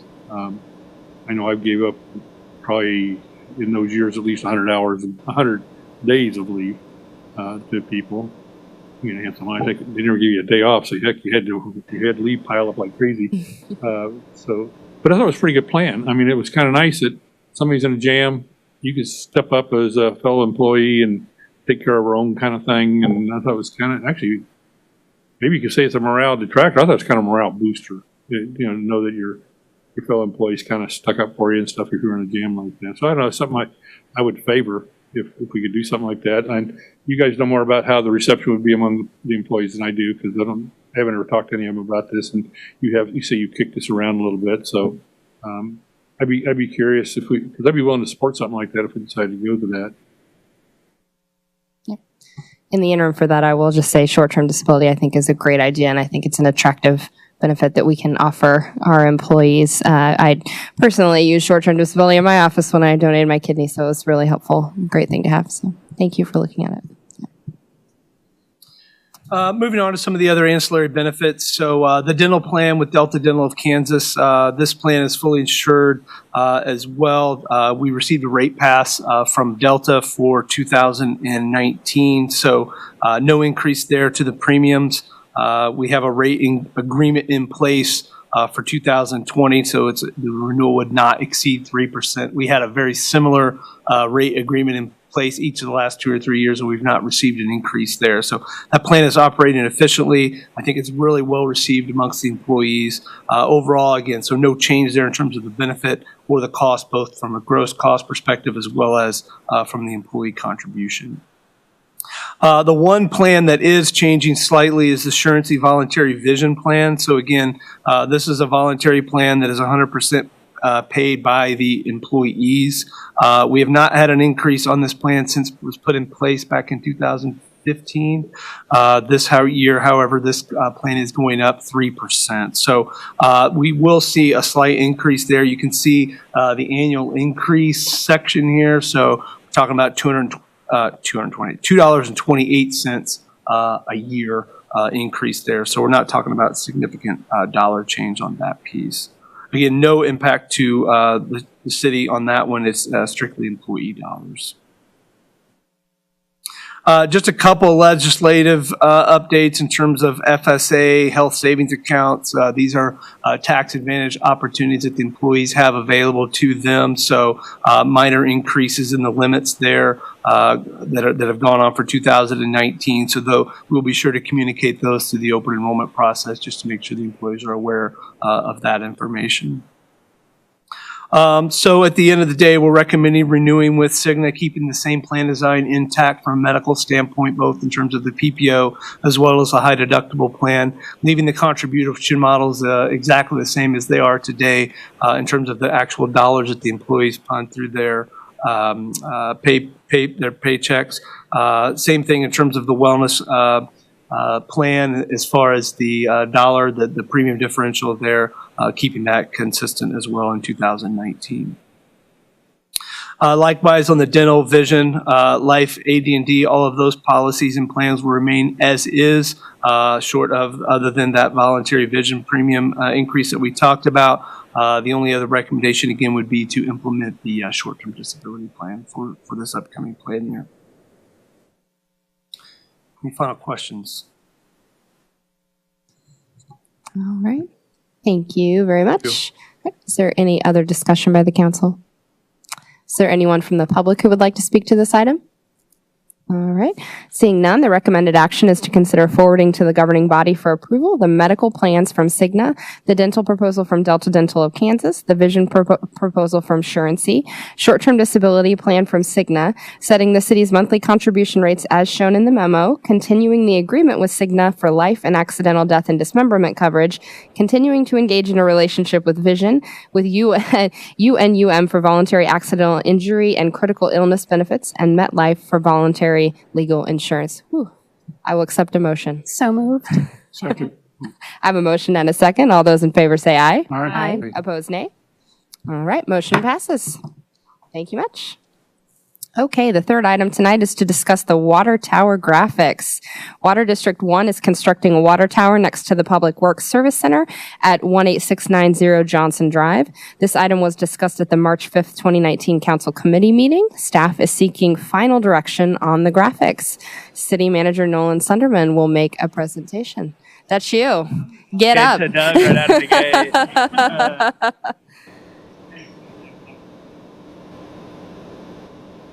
Thank you guys for going through this. Doug, actually, once again, at GIS, shout out to Mel and his team. We had some conversation about kind of how far away you can actually view the water tower and that line of sight. I know we were kind of talking about this from kind of a marketing standpoint and where you could view it. So I'll let Doug kind of jump in. We looked at this from kind of two advantages. One is just standard height distance, and we also tried to factor in actual trees and where you can see this. So the white, as you'll see from the legend, is where it's actually not visible. And then you're actually kind of getting what we believe, based on the potential size of the letters with the size of the tower, and actually kind of out of that 2,500 foot kind of ring, then it's not necessarily even visible, even if you can see it. So just, we wanted to kind of give you a perspective in terms of how far away you can actually see any sort of logo or tower. Yeah, Mickey, did you have a question? You know, when you talk about this, if you drive down 435, you can see the Public Works building. Mm-hmm. And you're talking a 70-foot tall tower. It will be visible at different locations along there. And, you know, but go ahead. Some of what I'm looking at is going down Johnson Drive, and that's a long road going down to the ball fields. We're trying to promote the ball fields. We're trying to get this organized and get it looking good. And as they come down Johnson Drive and you see something with some type of Shawnee and then have Valley of Champions or whatever on this thing, they know they're going in the right direction to get down there. You don't know you're getting down to these ball fields until you get over the hills and down and bottom, and you take a right and go make the turn, and then you see everything. Until that point, you don't even know if you took the right turn off the road. And you're talking thousands of people in the summertime, because that place is busy. And people coming in from all over the country. So that's what I have, you know. Go ahead, Nolan. So then, I don't know, Doug, if you want This one, and then we just had them come try to look in using the LiDAR. The LiDAR comes in different levels. Could we take it about like tree height? Where would trees? Because again, even though if you, let's see, back up, oops. You back up and you look down there to, mostly as you can see it to the west. But again, if you're the house right along Woodland, you probably can see it. But if you're the next house over, you're not, you stand on your back deck, you may be looking at your neighbor's house. So again, the first one was the blue. There was a lot of blue here. When you went to the next one, this was kind of taken more with if you factored in trees and like that. Again, it's trying to use data coming from LiDAR and like that, just to kind of, we were just trying to give it, where you'll be able to see it from. Yes, coming across Johnson Drive, I took a drive. You can see the tube as you drive west on Johnson Drive. You will see the tank when you come over 435. As soon as you go around that little bend and start down in the valley, it's gone, and you won't see it again until you're up at the service center. And then if you're coming from the others down at the ball fields, coming up the hill, you probably won't see it till you're almost up to the curve from that standpoint. So that's all we were trying to, as you were trying to look at what do you want to do with it, we're just trying to make sure everybody understands this thing isn't going to be visible. It isn't going to be sticking up in the air like the one down at Renner Road that you can see from K7 and K10. Yeah. Oh, yeah, you're going to see it. Yeah. Yes, it will be there, but it's not going to be sticking way up above Right, the tree exactly. line. I think my house is purple in this map.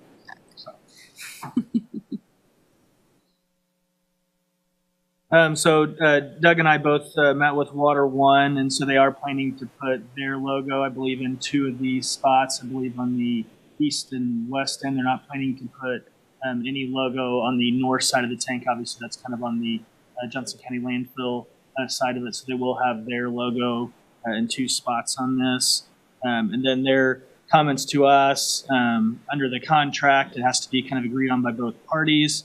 They were a little concerned with the Valley of Champions that it might be considered, and I know we haven't come up with a final concept. They were just a little worried that it might be kind of trendy, that what goes on here will be on here for 20 plus years. I believe the tank down at Renner, I believe it's 20. It was built 2000. Yeah. They have not painted it yet.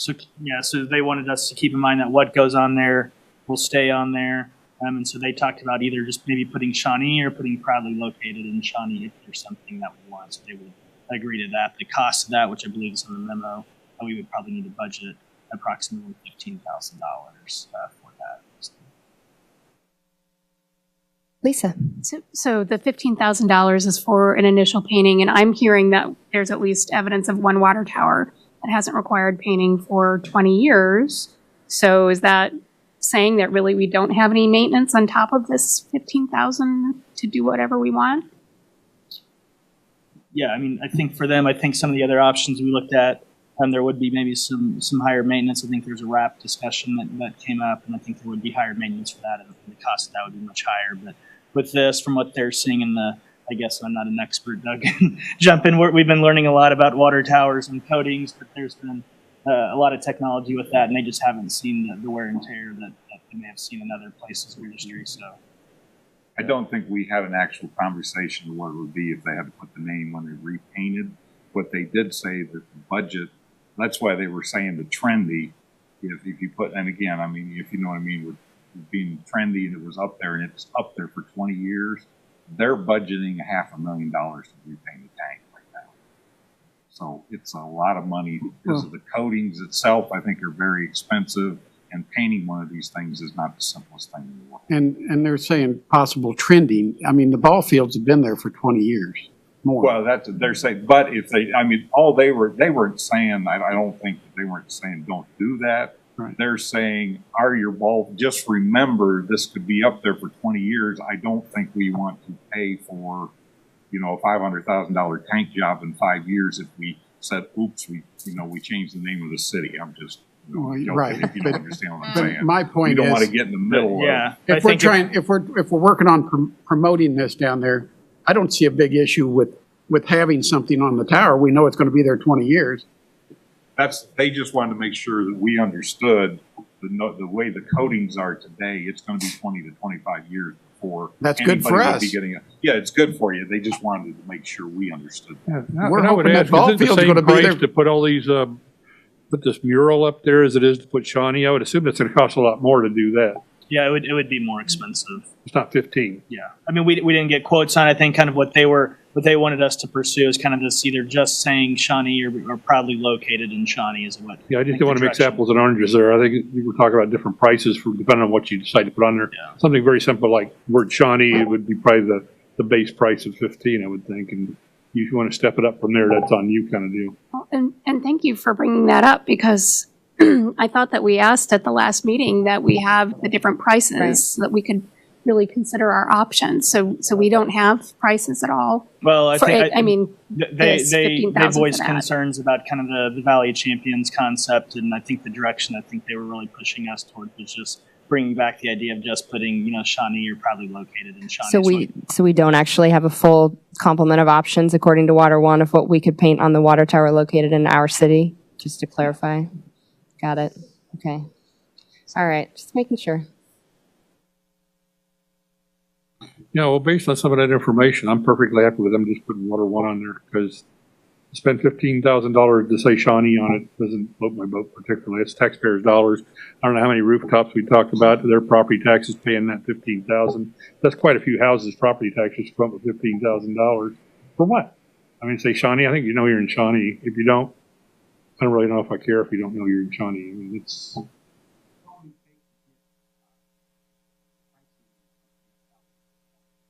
Well, would Water One even agree to it? So as part of the agreement that both parties. But it was up to us, is what they told us.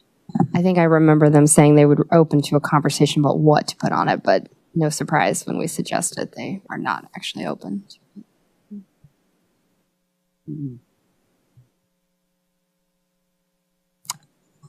Anyone else have thoughts about the direction of the water tower? Lindsay? So if they're already painting Water One, why are we getting charged for them to also paint Shawnee? Just because the additional cost of paint? Is that correct? Yeah, it's my okay. understanding. I don't Okay. know. We didn't go through the whole process with them, but just Sure. the additional cost to put that on. I'm sorry. we would- So it would have both Water One and Shawnee? Correct. That's So there would be four different. Well, so they would essentially, I don't think, jump in, there would not be a logo on the north side of the tank on the Johnson County landfill side, but there would be kind of logos on the, I guess, the east and west end, and then the south end we could put Shawnee kind of proudly located in Shawnee. So that was their comments to us. No, but I think it's as Doug pointed out, and some other people pointed out in that last meeting, a lot of people don't know who to call when they got, hey, water's not working right. It says Shawnee. And Don't I'm call the calling Shawnee. city, right? You know, well, I think that point was well taken, and I think it was discussed rather significantly at the last meeting we were kicking this around. It was a little different. We were talking about some kind of neat stuff on there, but if we're talking about painting Shawnee on there, I couldn't care less about that. I just forget it. Mike? Yeah, I agree with Eric. I think $15,000 to put our name on 1/4 of this is, I don't see the value in that. Any other thoughts? Could you go Matt? back to the slide that shows the visibility? So here's without the tree, this is the with trees.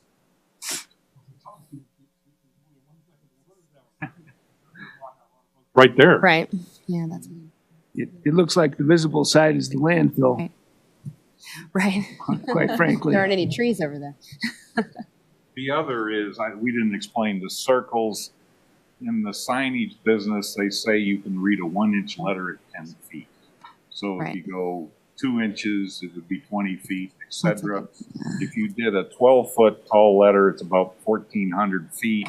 The first circle is 2,500. The second one is 5,000. It's almost, I did a measurement straight from the tank. It's almost 6,000 to Woodland. So Mike, I think, brought up a good point to me, too. We would just be talking in terms of visibility of the south side of the water tower then with the Shawnee logo. So as you can see, the south side has not a ton of folks who are going to see it.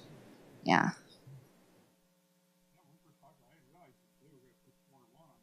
Right. I mean, it didn't, but this kind of changed the whole darn thing. It just looks like a waste of money to me. And I want to confirm my understanding. To repaint this is $500,000. That's what they told us. They're budgeting for another tank that's coming due.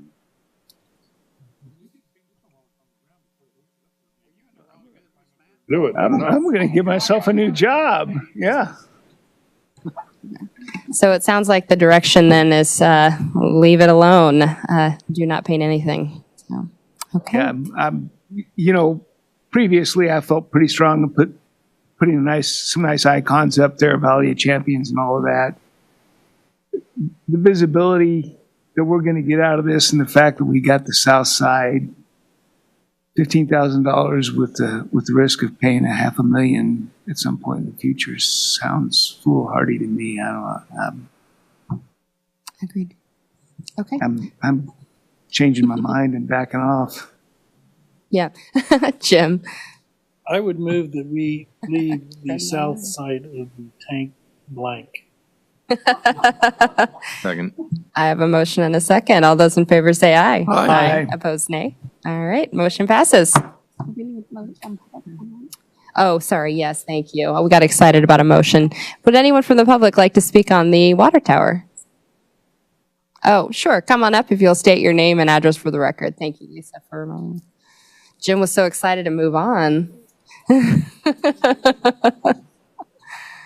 My name is AJ Sood, and I live in Shawnee, 63rd Street and Alden, 6316 Alden Street, Shawnee. I think it's really wasteful for putting $15,000. I think we should distribute it to some residents, and they might need some money, the older folks. I have another idea, which I'm throwing out. You guys can think over that. There's an art school on the plaza. Why don't we have some option of thinking if we really want our name there, some artists might get together and the paint, I don't know who's going to pay for the paint. Obviously, somebody's going to pay for the paint. So if they can put our logos or whatever design we're talking about, I think that can eliminate the 15,000 and still have our name there. Okay. I appreciate the feedback. Yeah, I think it's still a conversation about the $15,000 cost, but thank you. Okay. Moving on, the fourth and final item of the night is the code enforcement update. Staff will present an update of various programs related to property maintenance and codes enforcement. Community Development Director Doug Allman will make a presentation. Welcome, Doug. Good evening. I'm going to apologize up front if some of this is repetitive for some of you from my presentation this afternoon, but I'll try to make this as brief as possible. I also wanted to let you know that Kevin Messick, our code enforcement supervisor, is here, and I may defer some questions to him. I may defer a lot of questions to him because he understands the inner workings of the programs that they administer. This is really just kind of an intended to be an update to what we presented in 2017, some of the numbers that we showed you at that time and some of the direction that you took at that time. 2017, mid-2017, you as a body agreed to a restructuring of code enforcement. We agreed to creation of a code enforcement supervisor position, and also we were able to add one staff member. And looking at this slide, it kind of gives us an idea of why code enforcement and property maintenance is important. We have an aging housing stock in Shawnee. As you can see from that chart, over 5,000 of the homes in Shawnee were built between 1970 and 1990. Even our newer homes that are 30 years old, the number is over 8,000. And so property maintenance, weed control, all of those things that create better neighborhoods are the reason that we do these code enforcement efforts. Back in 17, there was kind of a debate amongst the council about whether or not staff needed to be more punitive in our approach. It was kind of assumed and decided at that time that we wanted to be flexible, that the role and the goal of code enforcement was to get compliance with our municipal regulations rather than just to be punitive right out of the gate. So we came up with this code enforcement philosophy, not only about enforcing our municipal regulations, but noting that enforcement should be fair, impartial, effective, and consistent. The citizens are always treated courteously and fairly. that citizens with a property maintenance violation will be advised of our regulations and given a reasonable chance to correct the violation before formal notices of violation from municipal court citations are issued, and that we exercise flexibility when we can, when there are exceptional circumstances. Yeah, Eric, go ahead. While we're on this bullet, Doug, I agree with flexibility being provided, so I'm not taking issue with that. What I'm concerned about is the neighbors, the ones that feel like they're being impacted by this. Is there any way we could share with them why our flexibility is being used here? I mean, so that the neighbors go, oh, wow, okay, I understand now, or something. I'm not all mad about this. I don't know if there's any way to address that or not. I'm just I can speak to that, I believe, and Kevin probably can answer better. When we have a complaint and it's not an anonymous complaint, we do have interaction with the neighbors. I can think of an example we were dealing with last week regarding a trailer, that we had a very good conversation with the neighbor and explained the regulations and why, and obviously didn't come to the exact resolution that neighbor wanted. But when we were done, he understood why what was happening happened. Yeah, so that's exactly where I'm coming from. If the neighbors, okay, I got it. I see what you're doing here, and they're going to remediate this thing down the road here. There's a light at the end of the tunnel or whatever, and they can walk away with some sense of, yeah, the problem will be addressed, and I can be patient for a while now that I know what's going on. And our CityWorks system that logs these actually has a comment section. So some of these complaints, the complaint-driven ones, come in with a comment.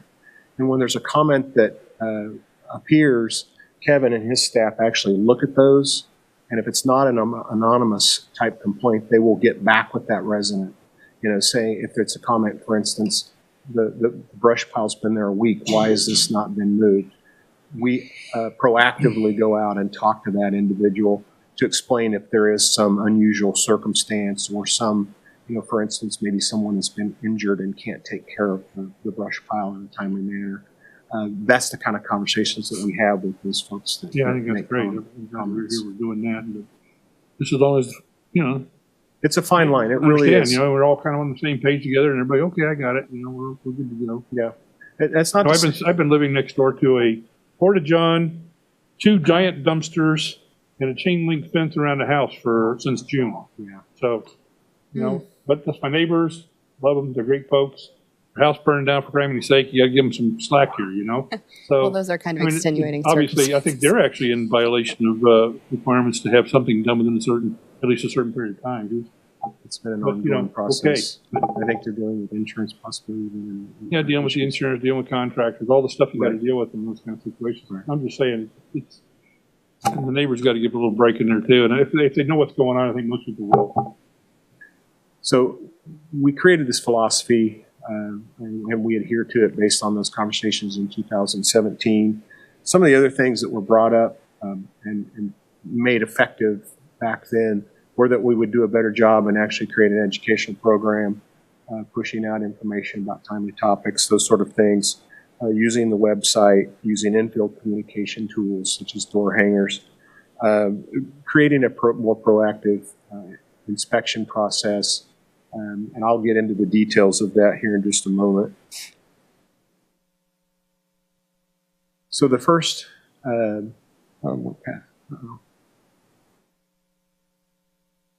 lost a slide. But what the staff report, I'll just refer to it, talking about the continuation of the complaint-driven program. A review of the numbers that includes all received complaints indicate that proactive enforcement and education methods may be working. All investigations reported by residents, including phone calls, email, and sequence fix reporting, have continually fell since 2016. In 2016, 3,700 complaints were logged, resulting in 871 grass and weed violations and 2,406 notices of violation. As a comparison, these numbers had dropped to 2,915 and 2,411 complaints in 2017 and 18, respectively. And so also the notice of violations also declined in both those years to 1,022 and 905, respectively. And I had a trending slide on there that showed a trend line that showed that it had gone down.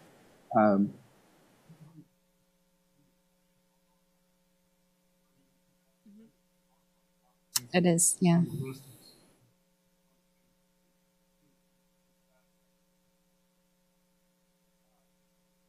I think it's that conversation versus complaint driven and then proactive enforcing. Yeah. This is just a continuation of the complaint driven element of, I actually found the complaint driven trend line. And as you can see, from 2014 to 18, the number of weeds and grass violations came down slightly, which is not that unusual.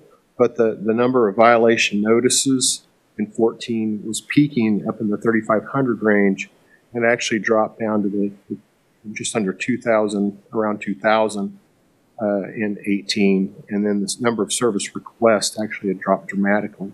And so what that trend line to me says is that some of our education efforts may be working because the easiest system that we have to make a complaint, which is C-click fix or calling or emailing, is being used less now. So in my mind, that's a trend that seems to be reporting a reduction in violations.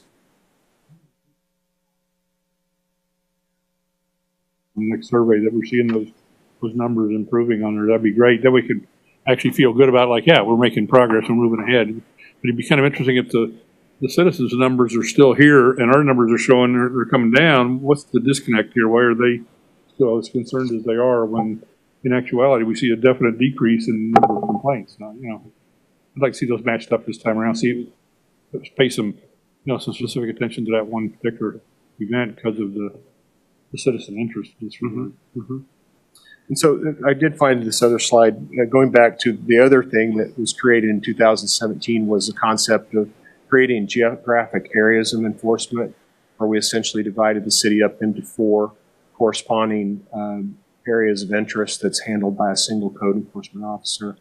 The thought was that there would be familiarity of the boundary area by that officer, that there'd be a single point of contact, and that there'd be an efficiency in working that boundary area because you're not driving, for instance, from City Hall clear to Western Shawnee or City Hall north. It seemed to make sense in terms of geographic disposition of the city to do that.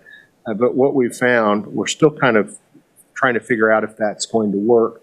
What we found is that the eastern part of the city, just because of the challenge it has with the aging housing stock, the aging population, that the type of violation there may be a little bit more difficult to deal with. And so one idea that was thrown out was maybe dividing this into 4 areas that are more east to west and has a bit of each section of the city in it.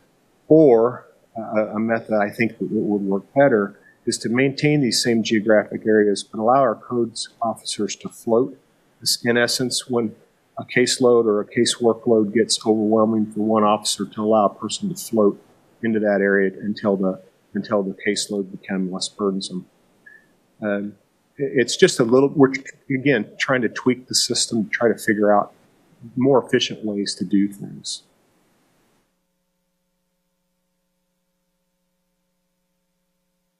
Okay, so based on policy PS 55, the programs that we're doing now include neighborhood-focused inspections, foreclosure property inspections, repeat offender inspections, rental inspections. And this is a very interesting thing that in 2017, you directed us to not only do just single-family rental inspections, but you increased, because you gave us that position, our ability to also do exterior inspections of duplex and multifamily units, which means that we're out in the field a lot more and we're looking at a lot more properties. And also that included inspections of properties near those rental inspections. So the fact that we tripled the number of units that we're doing, plus looking at adjacent properties, means that we're visually looking at more and more properties all the time. So in terms of neighborhood focus, 4 neighborhood focus areas have been created that includes Trail Spring, Shawnee Pioneers, which is Douglas Highlands, Shawnee Village, and Goddard Heights. And in that effort, planning and code staff work with those neighborhoods to establish partnerships, to facilitate communication, to publish newsletters, to make residents aware of programs and issues that are happening in their community. It was just an effort really to get residents an opportunity to participate and be aware of what issues are going on in their neighborhood. So another point of this was to establish a central point of contact for residents regarding their concerns, and just to continue to support them through infrastructure improvements, code enforcement, additional police patrol, and those sort of things. Well, in that, each code enforcement officer has a neighborhood focus area, and we track the number of violations that happen in those neighborhood focus areas. And you can see in 2014, by neighborhood, each neighborhood was reporting more violations, and we were finding more violations. For instance, in Shawnee Village in 2014, there were 385 violations found. Well, that number had dropped in 2018 down to 77. And so again, I ran a trend line on that to see what that looks like. And you can see that Shawnee Pioneers has had some spikes. That could be because of some sweeps or maybe complaints that were driven that drove us to go out and look for additional violations. But as you see, from 2014 to 18 across the line, all 4 of those focus neighborhoods are experiencing less violations over time. And again, that seems to be a good trend that our education efforts and that focus philosophy may be working. We've continued up with this aggressive foreclosure inspection program. Obviously, the number of foreclosures has gone down as we come out of the recession. 2014, as the economy was still in pretty bad shape, we did 1,381 foreclosure inspections in that year, yielded 105 additional violations. That number continued to trend down through 2017. We have had a spike in 2018 of 392 foreclosure inspections. But again, that violation number is still fairly low. And so what that says to me is that it's certainly something that we need to continue to do. We need to monitor it. If we start to see an uptick again, then we need to get more aggressive in our inspections of that. The trend line for that shows the number of inspections were very high in the recession and just post-recession. They bottomed out in 2017. But that violation found line has remained pretty consistent over time. So I think that program has certainly been a success as well. The other thing that we do is we're now in this proactive and enhanced exterior rental inspection program. So prior to 2016, we were only, like I said, inspecting single-family rental houses. I think the important thing from this slide is if you look at 2016, the estimated adjacent properties inspected was at 814. The fact that we upped the number of rental inspections to include duplex and multifamily, it, like I said earlier, it placed our eyes on an exceptionally large number of adjacent properties. And I think that that's another reason why the overall violations are going down over time. We have more staff and we're doing more reviews of properties. We've continued to go with the repeat offender program. This is a procedure to track addresses with more than 2 violations that occurred in a 12-month period. After code violations have been corrected, the property is inspected for 6 consecutive months to ensure no additional violations occur. If no violations are noted, the property is removed from the list.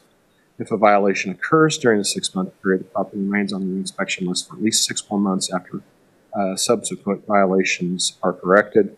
And in terms of volume, that program yielded 848 additional inspections in 2018. And in terms of that program working, I think it is a very good program. Obviously, if people are repeat offenders, they're likely to do it again.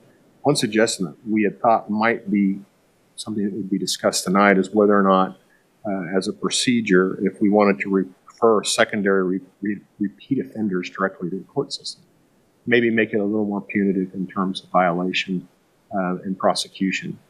At this point, we do not do that. The thought is that would keep somebody from jumping off and jumping off the list over time.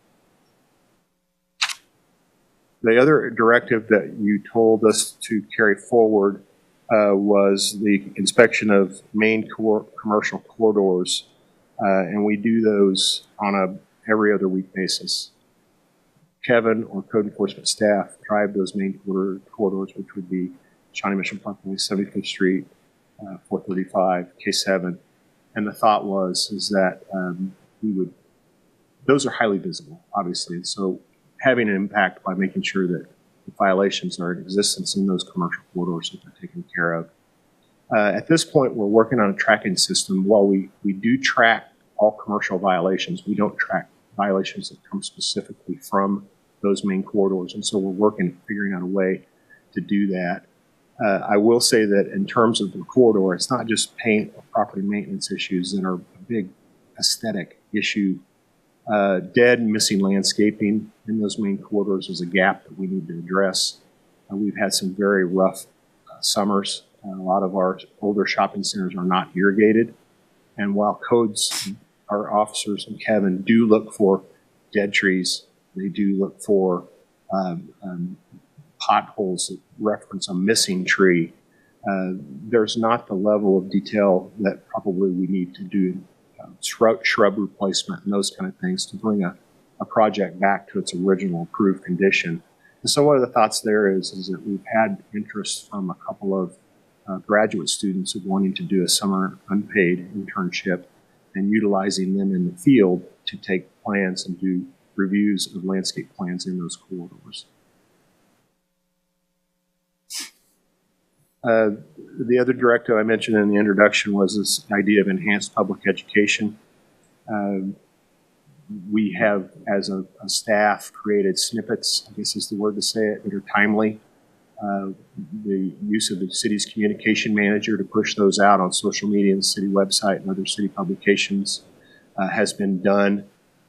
We've tried to come up with seasonal type things, whether it be weeds and grass in the spring, chipping, peeling paint in fall, those sort of things, and pushing those out in the time of year when the violations may occur. Maybe it's recreational vehicles in the summer that are parked illegally. Yeah, Eric. Just, see, watching this presentation when you got up here now with the public education, it seemed like there's a real strong correlation between those neighborhoods that have strong homeowners associations and those in older Shawnee areas of Shawnee, original homeowners associations is pretty much all these separate people, they're just living in the same neighborhood and there's no connectivity, not much connectivity there. I noticed because Trail Springs is pretty active, even though they have a homeowner association, they're very active. And you looked at their numbers were way down. So I think there's a root of a lot of the problem there. It's some of them are kind of more self-policed. It's not so much of what we're doing. They're self-policed in areas where they don't have any kind of structure there to kind of keep an eye on that sort of thing. We have a lot more problems. So obviously that would tell me that we need to focus our efforts kind of in those areas. And some of those self-policed areas, we can kind of back off a little bit and say we can, redirect some of those staff to do some things in the most targeted areas. Mm-hmm. That was the end of my presentation. I'm sorry I jumped around a little bit. No, you're fine. Lisa? So you made a comment about potentially sending repeat offenders to the courts sooner. Is that, am I summarizing that accurately? The way I would describe it is that they would be allowed to comply with the repeat offender program, but a lot of times they get off and they're off for enough period that then they're legal and then they offend. My thought is that if they have been on the repeat offender list, even though they're off, if they come back one time, then we would be a little more punitive in our prosecution method on that. So we're still talking about code violations with our Correct. okay. So do we have any data at all that shows really the impact that it has on community members as they move through the courts? So some of the things that I always wonder about, and am I on the wrong track here? Are they not going to the courts? Okay. I'm going to defer to Kevin. I know. So some of the things that I worry about are things like warrants being issued for people's arrests and ballooning fines because they can't afford to pay the court fees and interest and potentially having jail time. And all of these things are incredibly disruptive. And although I want to take a really hard line on code enforcement, I want to understand what the impact is. Yeah, on average. I would let Kevin actually tell you kind of the process. It is not a direct go to jail type I'm glad. card. type situation. There's courtesy notices and those sort of things.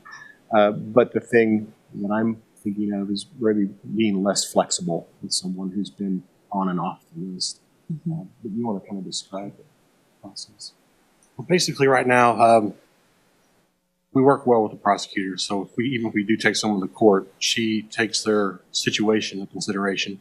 A lot of times she'll just dismiss the charges if the item has been corrected. So even if we do jump to court right away, she is pretty receptive on the situation that's at hand for this particular situation. But so it's not necessarily something that she's going looking for money. We're not going looking for money. We just want compliance. A lot of times going to court is the fastest way to get compliance, because now all of a sudden you have to go to court as opposed to just getting a letter in the mail. So that's kind of the thought process on this, is just go ahead and get those that already have been receiving letters anyway the court notice, because they know what the violation is. They've received at least 2 in a year type of thing. Most of them more than that. So. And is the prosecutor amenable to maybe an increased volume of what they're seeing if we go down this path of earlier referral? That has not been discussed at this point. Eric?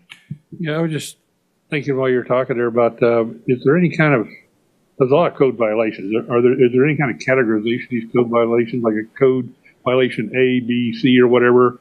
And if you don't fix a code A, oh my gosh, you're going to be going to court, dude, because you better not get in the second timer program on that one. If it's some fairly minor thing, like you didn't mow your grass and you got to not mowing the grass again, gosh, kind of hate to take him through all that process for that. So I don't know if we have any gradation like that on the type of offenses, and kind of categorize those offenses in groupings that deal with severity. Do we have anything like that?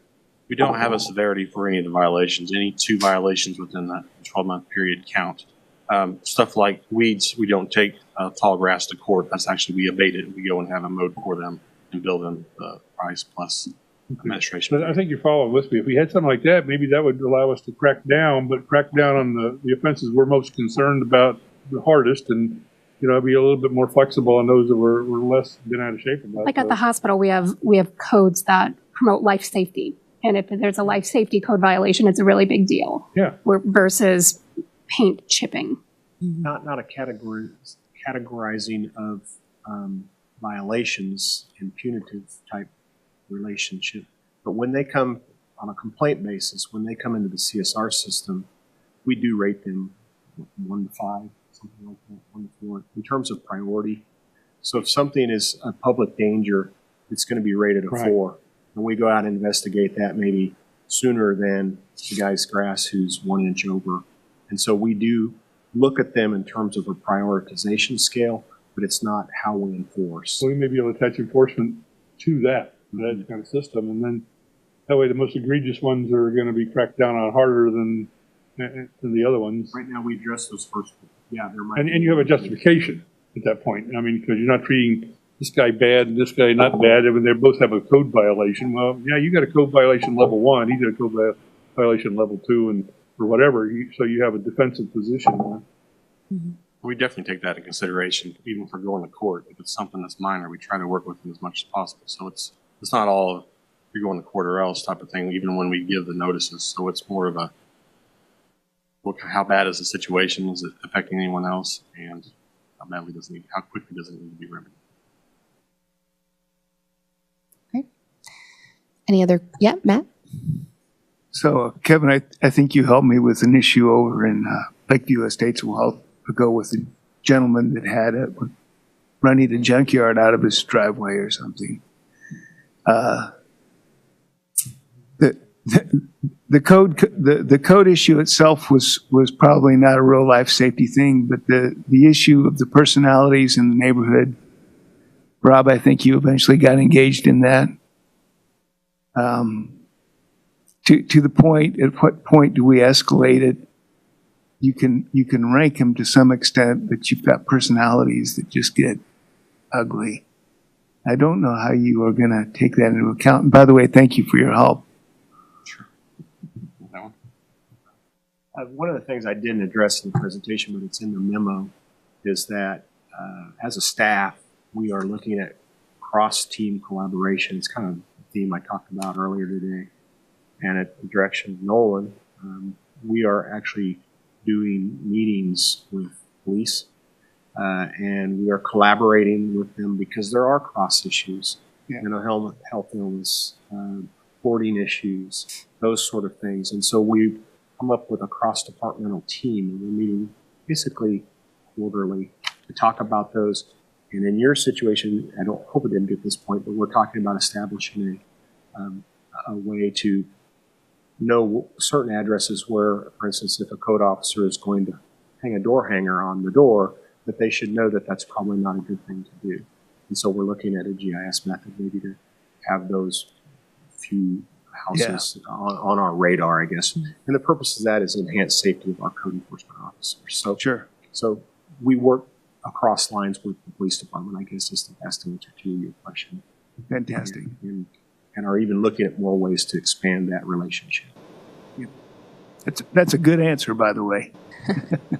Nolan. And I just want to give a shout out to Kevin as well, and he works very closely with Elizabeth Griffith, our volunteer coordinator. So if him or his staff run into one of those situations that need some additional flexibility or assistance, and Kevin works well with Elizabeth and get the word out and can get maybe a group of volunteers to help address certain situations. We appreciate their collaboration. That's great. Thank you. Any further discussion from the council? Oh, yeah. Mike. I'll just add on real quick. I share some of the concerns over jumping to legal action early, and I mean, I like the conversation we've had. I don't know if we arrived at a conclusion, but I'm also a little bit leery of seeing people record for some of these code violations. All right. Is there anyone from the public who would like to speak to this item? Yes, sir. If you want to come up to the podium and state your name and address for the record, that'd be great.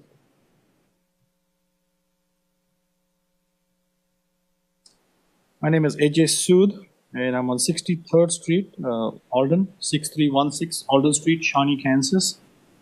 The main question which I'm hearing in the last several years in the entire country from different people I talk to, cities have this major problem of violations of grass. So first of all, I would like to ask the gentleman, are mainly the violations, I'm talking about residential right now, I'm not talking about commercial, so just keep that in mind. I'm talking about low key violations. Are they mainly in the summer, or are they in the winter, or is it mainly because of grass, or is it weed? I'm just asking you folks. Could you answer that part, and then I will come. Just violations in general, you're asking? On the residential side. Residential side. Majority of them, I would say a larger portion would be height and grass. There is probably almost as close to be property maintenance, which would be storage. Anything else, basically. In storage, paint, chipping, filling paint, that type of thing. The majority of it is weeds and tall grass, which would be the spring, maybe early summertime, fall time. And then everything else just kind of falls in whenever we receive a call, we see a violation. Got it. So it answers my concern. The gentleman cleared up what I was trying to confirm. I think we're only talking about two P's, police and prosecution. That's what I heard in the last 5 minutes. Police and prosecution. I think we need to go beyond that because there's a lot of aging population. I'll give you my own life example. I'm running for positions in different cities and different projects in my life. I've got mom and dad disabled. They've been running into the hospital for the last 2 months on a continuous basis. The city has not done any effort, and although police department knows, I've been telling them on a regular basis because they've been coming 911 to my house almost every week. So my life is kind of really miserable on that level. But I'm still surviving because I know how to deal with situations. I think the city has no plans where the teenagers who have opioid problems, they could be hired as a group. They could be hired as a group in the summer season, as the gentleman confirmed. The problems are because of the grass. Why can't we just have a group of students from the local city, from the schools, and give them opportunity to be entrepreneurs where they can start a group of 5 to 7 people, and we can pay them. So I think the main problem is that people in my situation are not really violators, but I think we don't have the infrastructure. We don't have the help from our neighbors who would like to mow our grass or help us. If I'm running to the hospital day and night, I really do not have the energy. I think I'm spending more tax dollars running to the ER because the police gets involved and the prosecution gets involved. That's where the major problem is. And that's only I hear from you guys. I think we need to start thinking differently instead of giving them letters after letters. Why? And another thing I would like to ask you before that, how much money do you guys spend on each violation of the grass? How much money, dollar-wise? Do you have any numbers? How to answer that question. Okay. Anybody else in the room can really answer that question? As a city, how much money do we spend on each violation on a grass? Kevin, would you like to say? Am I speaking to your name correct? Kevin? No. I'm sorry, what's your name? Okay, you're not. So you are the one who is, and there's another gentleman. You're Kevin, but there's another gentleman with you, right? Who does the code? Okay. So do you know approximately what dollars we spend on a violation? So we don't have that answer. I think before we getting any conclusions of PNP, prosecution and police, we need to figure out what numbers we are spending on a grass violation. Why can't we ask those people who cannot do this on time to go and invest some money by having a grass which is plastic? There's technology out there. I was at the Home Depot yesterday and I was really figuring out what can I do differently so that I can survive in this world with difficulties I have. So I think start thinking on that level. Okay. I would appreciate it. Thank you so much. Thank you for the feedback. You bet. Lisa? I will say to that point, I do think it's important, and I think that I heard this, that when we're dealing with new issues, if we have identified a home where we know that there is somebody that is struggling with mental health issues, for instance, we are drawing in other resources from both the city and the county to help figure out how to address those things. And so those kind of efforts, I think, are key, and making sure that we continue those. Is there anyone else from the public who would like to speak to this item? All right, seeing none, it was also for informational purposes only, so thank you very much. And this concludes our agenda. I will accept a motion to adjourn. To adjourn. Second. I have a motion and a second. All those in favor say aye. Aye. Aye. Opposed, nay. Motion passes. We are adjourned.